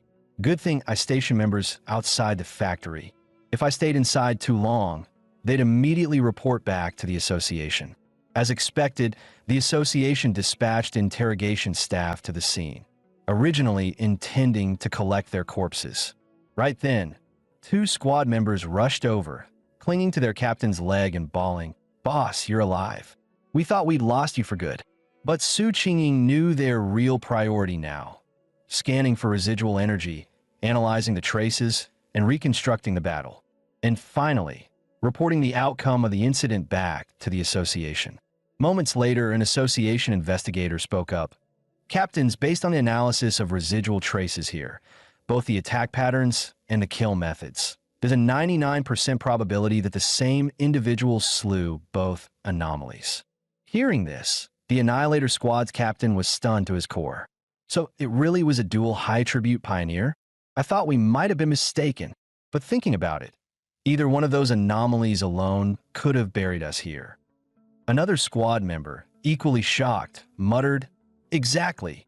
That powerhouse wiped them out in a single move. We're all at the Ghost Forge stage, but the gap is insane." At this point, Su Qingying stepped forward. "The data on my monitored subject has updated. I need to report this to higher-ups."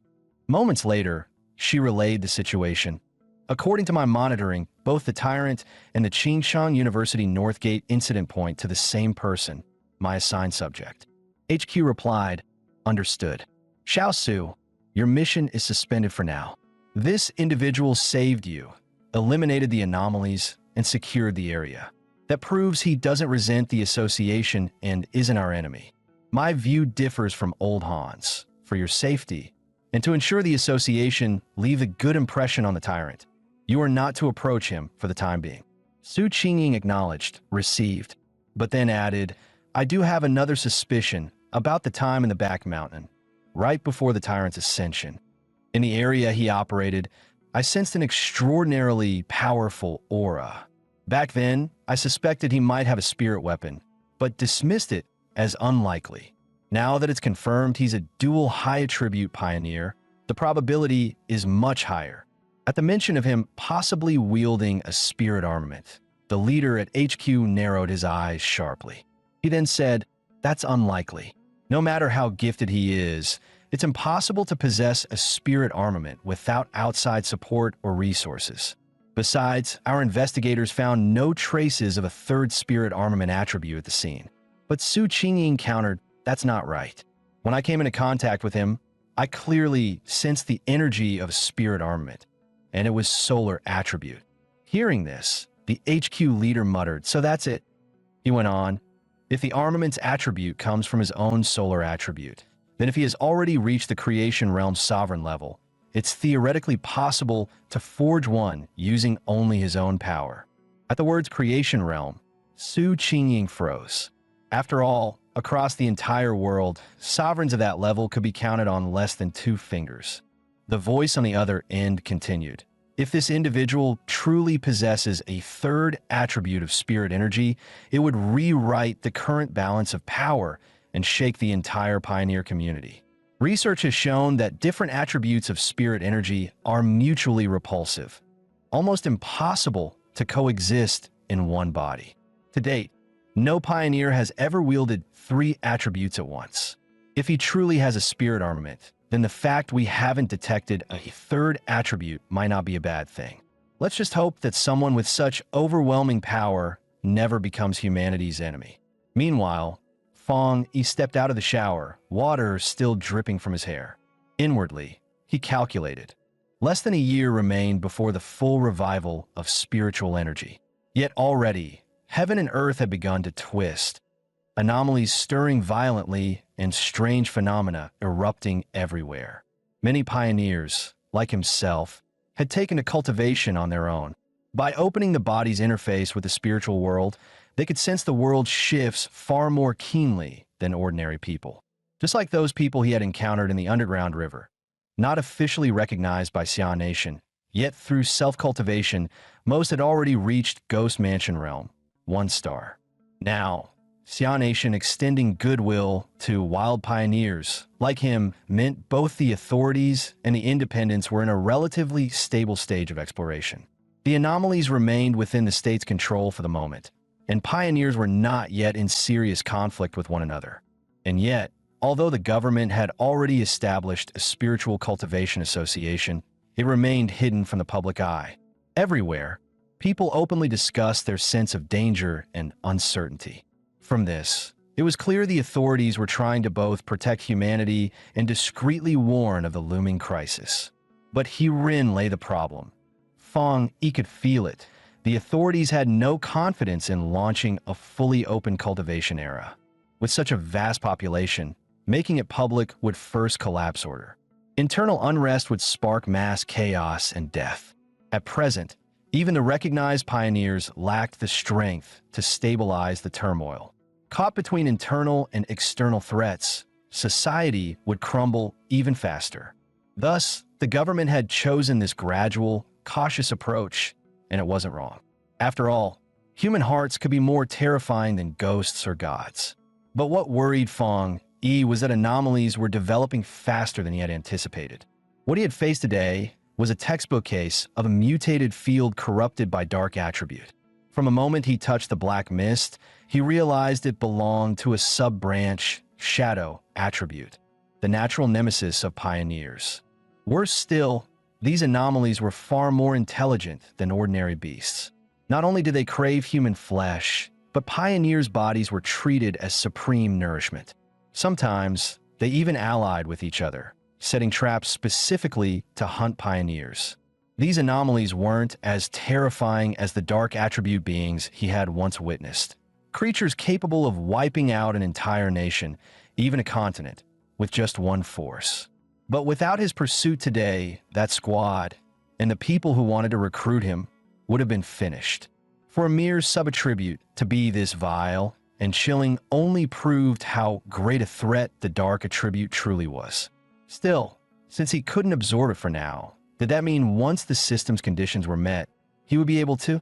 If the dark attribute, humanity's natural nemesis, could be turned into his strength, it would be invaluable. Perhaps even the key to reversing the entire situation.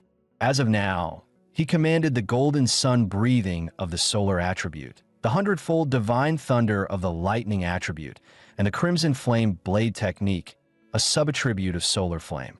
It wasn't just that he wielded high-tier attributes.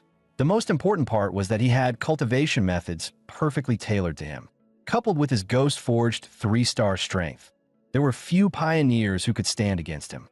Yet Fong Yi knew well, this still wasn't enough. Just then, the phone on his desk suddenly rang. Seeing his aunt's name on the screen, Fong Yi frowned. Why so sudden? Answering the call, he heard her voice. Xiaoyi, how have you been lately? Your cousin is about to study in your city. I don't feel safe letting her stay in a hotel alone. Could she stay with you for a few days? The mention of his cousin stirred vague memories in Fong Yi's mind. He only remembered one thing clearly. She was a straight-A bookworm. As for her appearance, he could hardly recall it all. With that thought, Fong Yi said, Auntie, just let her come over then. I've got a spare room at home. When will she arrive? Hearing this, his aunt quickly waved him off. No need. No need. I'll give her your address. She can head there herself, and she'll bring some local specialties for you too. Meanwhile, Fong Yi's cousin was at her computer, typing a reply. On her screen was a group chat titled, Spiritual Revival Martial Pioneer Squad 7. She clicked it open, messages instantly filling the screen. That internet-famous town got renamed the Town of Death, 3 down already. Any pigs for the slaughter want to try? Staring at it, she muttered softly, Yanghua Town. Just then, her aunt suddenly pushed open the door. Have you finished packing? The cousin frowned. I really don't want to trouble my cousin. A hotel's fine. But her aunt insisted.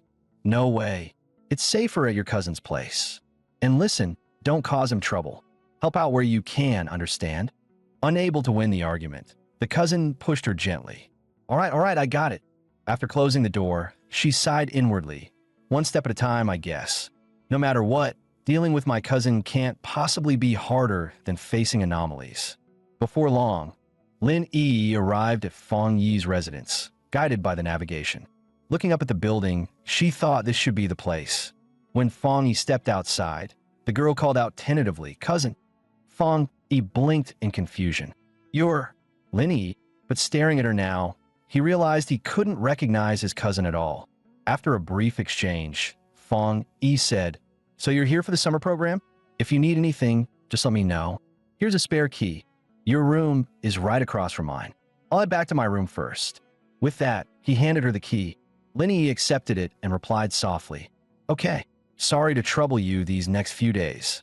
Watching him leave, she thought with relief, Looks like my cousin's easygoing. He won't pry into my business. But at that same moment, Fong Yi was secretly unsettled. Was my perception mistaken, or is she deliberately concealing it? When she sat on the sofa just now, I clearly sensed a faint, unfamiliar spiritual aura. Could it be she's already a pioneer too? If so, this whole summer program excuse, does she actually have another reason for being here? Soon after, Lin Yi sent a message in the group. My cousin's fine.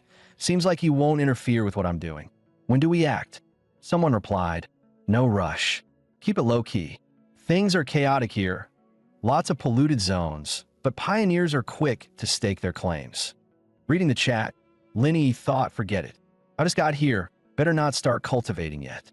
If my cousin notices, I'll have no way to explain. 3 days passed in a flash. To Fong Yi's surprise, living with his cousin had made his cultivation much more troublesome. His meditation could be interrupted at any moment, and practicing the golden sun breathing risked being seen. The glow won't be that obvious, right? Why didn't I realize how flashy this technique was before? But the most troublesome part wasn't that. Just then, Lin Yi carried in dinner, calling out, Cousin, the food's ready. Tonight we got tomato milk, cucumber salad, and corn rib soup. This cousin of his was overly courteous, flawless in manners, and handled chores with the precision of someone with near-obsessive cleanliness. Fong Yi didn't stop her. In fact, letting her act this way helped lower her guard. Only then could he gradually probe her true nature.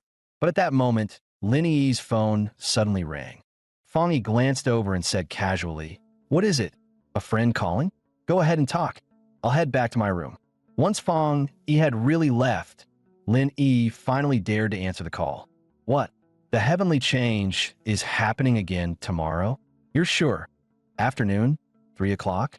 All right, I'll be there. At the entrance of Yanghua Town. Don't be late. At that moment, Fong Yi had already overheard Lin Yi's words from outside the window. Yanghua Town? Isn't that just some influencer hotspot on the outskirts? By car, it's only an hour away. So, my cousin really is a pioneer of the spiritual revival. Fortunately, with her current strength, she shouldn't be able to detect me. Still, she was only a high schooler, yet already a ghost-forged 2-star and even showing signs of advancing further. Such talent likely explained her peculiar personality, which meant this whole summer program was just a cover. Her real purpose here was the heavenly change. She must have caught wind of it beforehand and used the camp as an excuse. Every heavenly change was both peril and opportunity. For Fong Yi, it always meant gaining new techniques to boost his power. I wonder what a tribute will emerge in Yanghua Town this time. Doesn't matter, whatever it is, it's mine. Meanwhile, as Lin Yi cultivated in her room, she suddenly felt uneasy. Glancing toward the window, she muttered, "Was that my imagination? Just now, it felt like someone was watching me." The scene shifted inside Yanghua Town. In the group chat, the user nicknamed Online Romance Girl teased Lin Yi. "Hey, aren't you staying at your cousin's place these days? So, tell us, is he handsome or not?" Lin Yi thought for a moment before replying. "He's a good person. As for looks, just plain and ordinary. Definitely not the internet celebrity type you like." Hearing that, Online Romance Girl looked a little disappointed. Then the married woman chuckled and said, "Don't forget, E always described herself as just another face in the crowd too." Moments later, the squad captain raised his voice. "All right, now that everyone's here, let's get down to business." Lin Yi quickly asked, "So, that one, she still isn't coming?" But the captain shook his head. "Correct. It's just a 6 again. She won't be joining." The married woman leaned closer to Lin Yi and added softly, "She's always been this mysterious. We're used to it. Let's move." Meanwhile, Fong, he was watching the group from the second floor. He mused, "So my cousin squad keeps a low profile, but even the weakest of them are stable at Ghost Forge 2-star. That man who spoke earlier is already Ghost Forged 3-star. And judging from their words, there's still another powerhouse in the team who rarely shows up." Just then, atop the hills of the influencer town, a massive vine suddenly descended from the sky, like the beanstalk from the tail Jack and the beanstalk. The vine appeared randomly in the areas around Yanghua Town, its timing unpredictable. This ran completely counter to the intel pioneers had gathered before, defying all understanding. It was clearly part of the heavenly change, yet unrelated to weather or tectonic upheaval. Instead, it was an anomaly conjured from nothing, causing no destruction, no thunderous roar, no blazing spectacle. It simply drifted quietly, flickering in and out of sight. After walking for a while, Lin Yi and her group finally arrived near the vine. Staring at the towering structure, the married woman gasped, "My God, is this really it? If I wasn't seeing it with my own eyes, I'd never believe it." But just then, Online Romance Girl suddenly spoke up. "Wait, maybe we shouldn't go any closer." She lifted her gaze toward the vine, trembling. "Only after seeing it up close did I realize something's wrong. My whole body feels frozen." She went on, "You've all seen the rumors on the internal forums, right? I have a friend who was in the squad that encountered it last time. They tried to make contact with the vine. They were far stronger pioneers than me, their realms not low at all.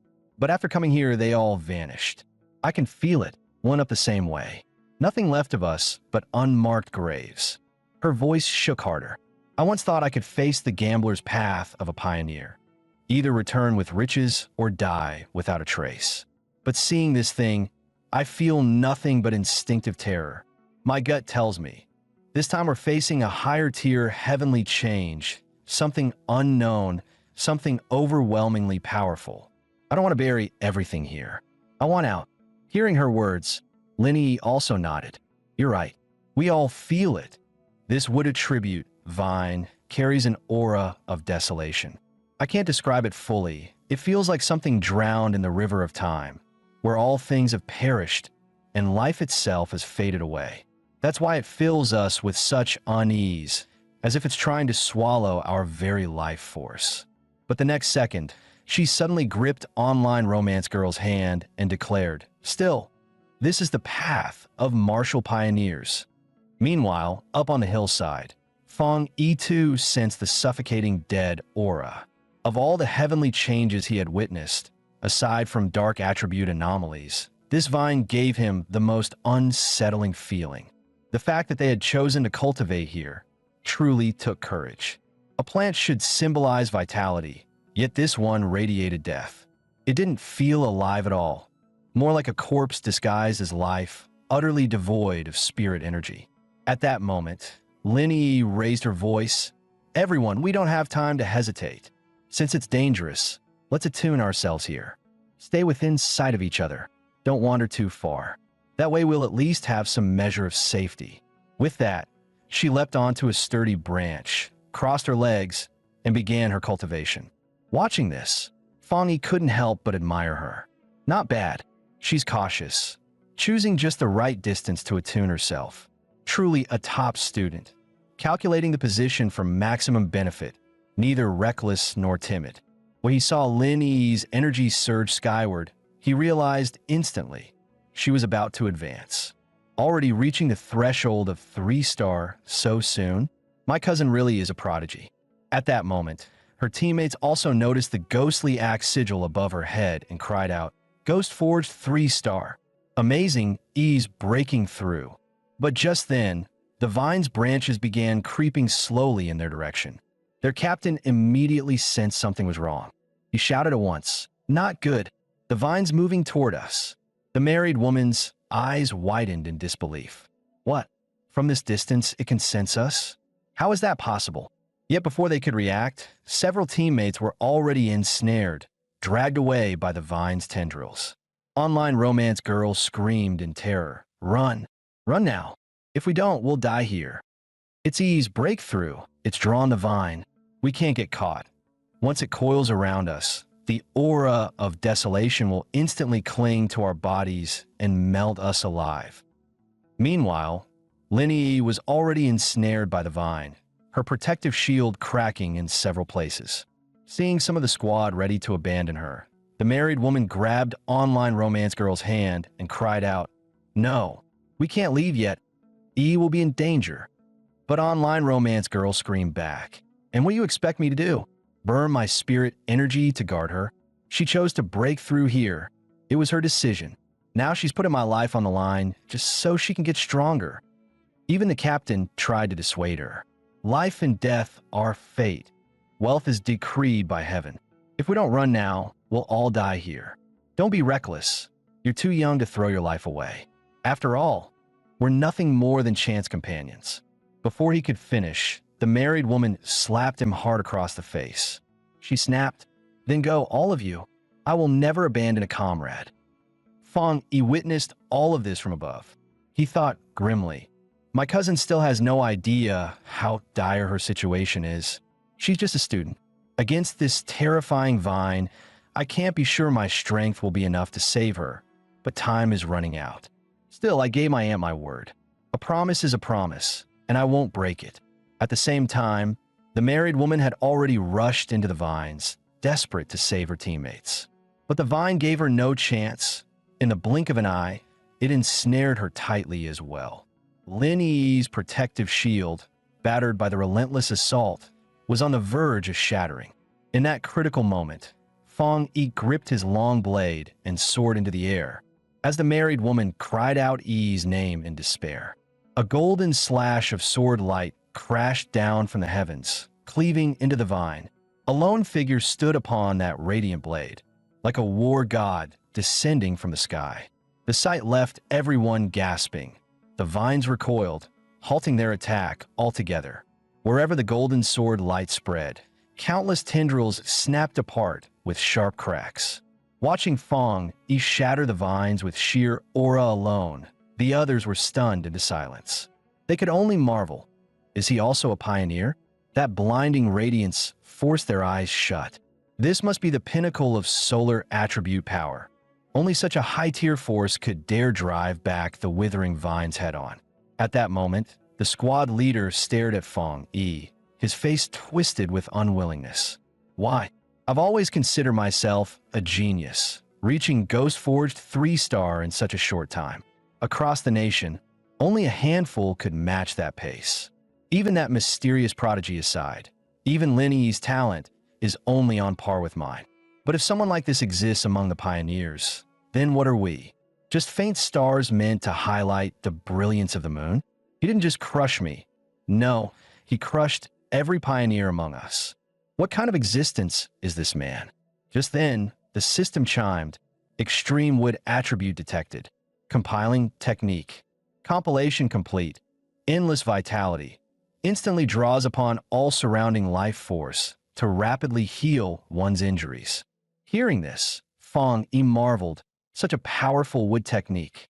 As long as there's life around me, I can absorb it endlessly. An infinite battery. A true perpetual engine. The system's voice echoed again, extracting attribute. Attribute extracted, desolation. Desolation unleashes a wave of withering aura, eroding and corrupting all life around it. Fang Yi's eyes shimmered, now glimmering with a crystalline green light. He thought to himself, no wonder this vine could only grow in such a treacherous place. If it grew anywhere else, it would drain every ounce of life within dozens of miles, leaving nothing but death. Worse still, it can forcibly strip the life force from others. This desolation attribute is simply too tyrannical.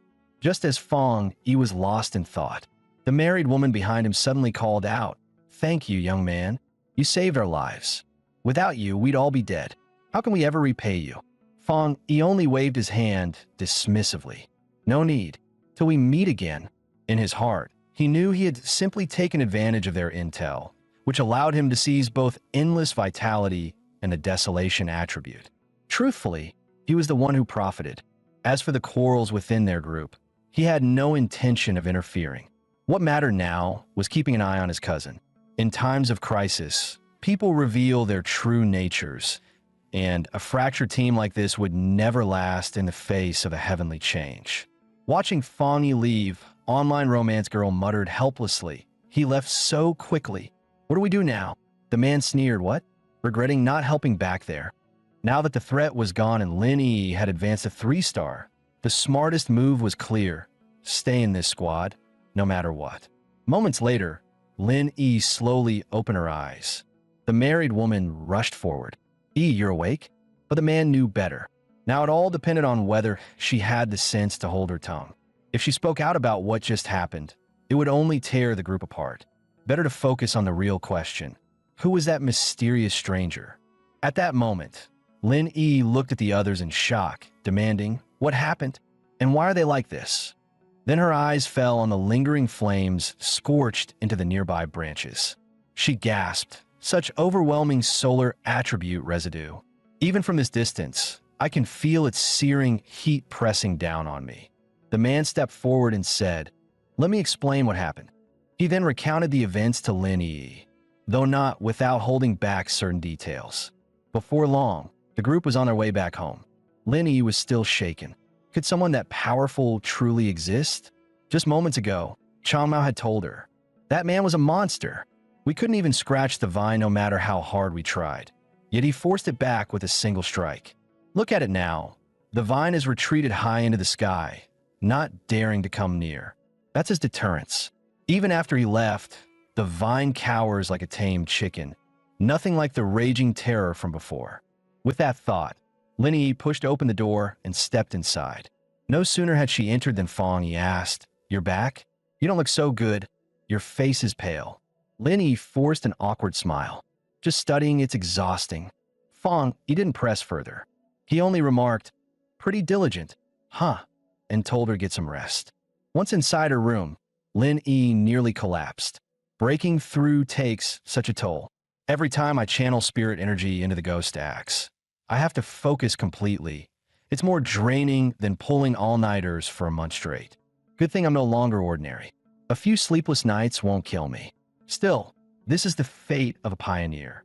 The world is already changing.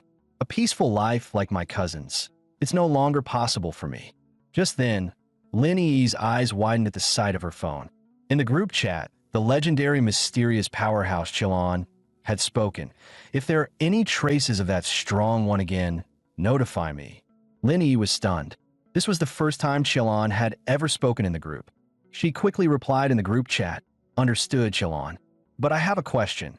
Do you think the one who saved us could be the same figure who became famous during the Anna Dragon submergence incident? If it really was that powerhouse, why would he save us?" Meanwhile, the entire internet exploded.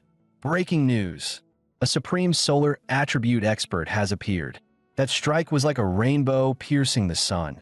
Daylight itself was swallowed by his blinding radiance. I swear, within Xia Kingdom, no pioneer of the same rank can rival him. Time slipped into night. Fang Yi rode his bicycle, musing to himself, "Good. Now, Yi will surely lower her guard around me. When I head out, she won't suspect that I've been keeping an eye on her." This is the perfect time to figure out how to host the desolation attribute. After a day of reflection, Fong Yi concluded, the desolation attribute aligns more closely with plant-based forms. But at its core, it's a corruptive, sinister force. If I graft it into myself directly, it may cause severe backlash and could even conflict with my lightning attribute. The best solution would be to find a vessel, something like that strange ghost vine. The reason that vine descended from the heavens was because it sensed the dense aura of revival. It chose to evolve on its own, which ultimately birthed the desolation attribute. After a moment of thought, Fong Yi's eyes lit up. I know where to go. He headed straight toward the entrance of the city's forest park. Soon, he was walking beneath the canopy of the urban woods. I need to choose a plant that resonates most strongly with my spirit energy, something that can respond with intimacy. That will be the lucky one. Closing his eyes, Fong Yi released his spirit energy, letting it flow outward to blanket everything around him. He felt the shimmer of golden motes and the rustling of leaves, clear signs of the plants responding to his aura. Lively, yes, but still not strong enough. I need something that reacts even more intensely. Just then, a particular plant in the distance caught his attention. It was a small flower, swaying gently as if waving at him. As Fong Yi extended a finger toward it, the little flower suddenly latched on, biting his fingertip and drinking eagerly. A moment later, it swayed joyfully, as if satisfied after a full meal. Seeing this, Fong Yi couldn't help but sigh. Truly spiritual. This wildflower was just a plant, yet the moment it touched his aura, it behaved like a greedy little pup, drinking its fill before nuzzling against his finger.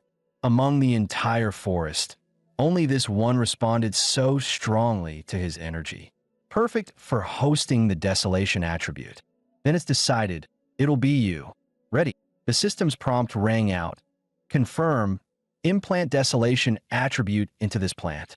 Fong Yi lifted the small flower gently in his hand and answered without hesitation, yes. A surge of desolation aura burst violently from Fong Yi's body. Moments later, he stared at the small flower in shock. Its petals and leaves had grown significantly larger. Dark, ominous patterns of desolation spread across its petals. At the same time, its roots were greedily draining the life force of everything around it. Fong Yi sucked in a breath. Such power. This desolation is like the hand of a demon. In just 3 seconds, it nearly drained an entire section of the city forest. Too domineering, and it was still spreading madly. Seeing this, Fong Yi hurriedly ordered the flower to stop. No, enough. Any further, and I'll draw the spirit energy association straight here. After all, this was the city center. The association would be watching closely. With spiritual revival underway, plants were dangerous enough. He had already noticed the extra surveillance cameras when he entered, and the park itself was eerily deserted. Even after he plucked the flower from the ground, it continued to absorb. No roots, and it still lives? Incredible. But compared to the rampant devouring earlier, this absorption is gentler. Its spirit remains undiminished, even outside the soil. Before his choice, it had only been an ordinary wildflower. Did receiving an attribute unlock its evolution? Like breaking through shackles. Suddenly, the cameras behind him lit red, alarms blaring. Warning, abnormal levels detected, exceeding safe threshold. Damn, the surveillance caught me. Fong Yi gritted his teeth, clutching the flower as he prepared to flee. Meanwhile, in the Spirit Revival Plant Research Division, the alarms echoed non-stop. Warning, abnormal levels detected. Abnormal levels rising. The commander barked, everyone, wear your wristbands and move in. Isolate the park. No outsiders allowed. Their monitors flashed with a terrifying number, 30. To compare, the anomaly at Chingcheng University's North Gate fluctuated only between 8 and 10. Even the Dark River Dragon submergence had peaked at 25. Anything above 10 was under military control, and this park had never broken 10 until now. Strange. Humidity, temperature, ground levels, everything's normal. Sunlight's fine too, yet the plants look like they were drained of life in seconds. What kind of attribute could cause this? The center must be further in. Just then, someone shouted, "Stop! Don't get closer. This is the desolation attribute." The others froze, confused. The man explained quickly. "You've heard of the vines that descended from the sky, right? That monstrous vine has already been classified as an A-rank mutation. The reason it's so lethal, the reason so many pioneers left no bones behind, is the desolation attribute. It strips all surrounding life and claims everything for itself." At his words, fear gripped them all. Someone stammered, "Teacher, if you hadn't stopped me just now, I would have walked right into death." The teacher nodded gravely. "Exactly. Once a plant awakens desolation, its surroundings become a dead zone. Anything that enters will have its life force consumed. I once studied records of another desolation plant, deep in Song City's forbidden ancient tree. The decayed giant tree had corrupted the forest into a death zone. Any life form that approached was pierced through instantly.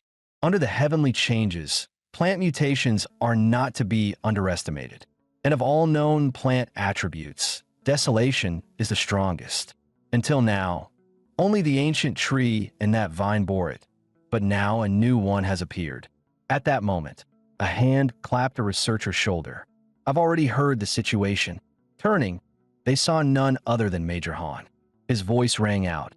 "All researchers, change into protective suits. We're moving into the contamination zone." Though terrified, they had no choice but to obey, suiting up. As they advanced, scouts reported no sign of the desolation source, but the aura is weakening. In just 5 minutes, it's dropped to 25. A moment later, Major Han glanced back at Su Qingying. "Let's probe deeper." The two pressed their palms against the ground, unleashing their detection abilities. Green and blue energy snaked through the area, converging into a blackened pit. Their eyes widened in unison. The source was dug out. If someone can remove the core of a desolation zone, his identity demands investigation. Su Qingying spoke quietly. "Captain Han, I know what you're thinking, but there's no trace of that powerhouse's aura here." But Major Han frowned at his tablet. "According to our data tracking, one man's movements match both anomaly sites." Taking the tablet, Su Qingying's breath caught. The name written was Fong Yi. Major Han said firmly, "Qingying, I'll send you all of his records. This man is very likely the same pioneer you encountered before. From here on, your association will handle it." After a pause, Su Qingying nodded softly. "Understood." 2 hours later, Fong, he had already placed the small flower into a pot. "Haha, my first time raising a flower. Can't let you go without a home, right? This is your little nest now, so stop clinging to my hand. Since you've awakened the desolation attribute, with training you'll become one of my strongest hidden allies."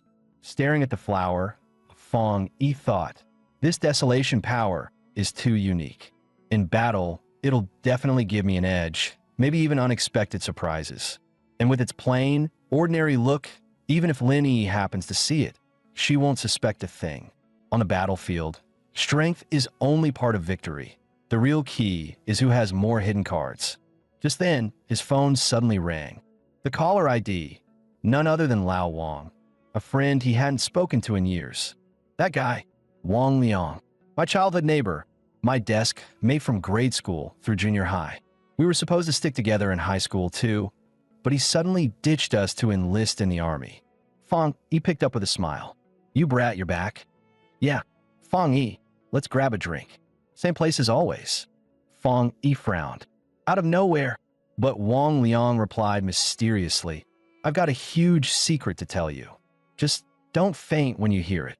With that, Wang Liang hung up. On the other end, however, Wang Liang reported into his comms, "Sir, I've carried out your orders. But I request one thing. If he's not the one we're looking for, can you guarantee his safety?" The officer on the line rapped the table firmly. "Complete your mission.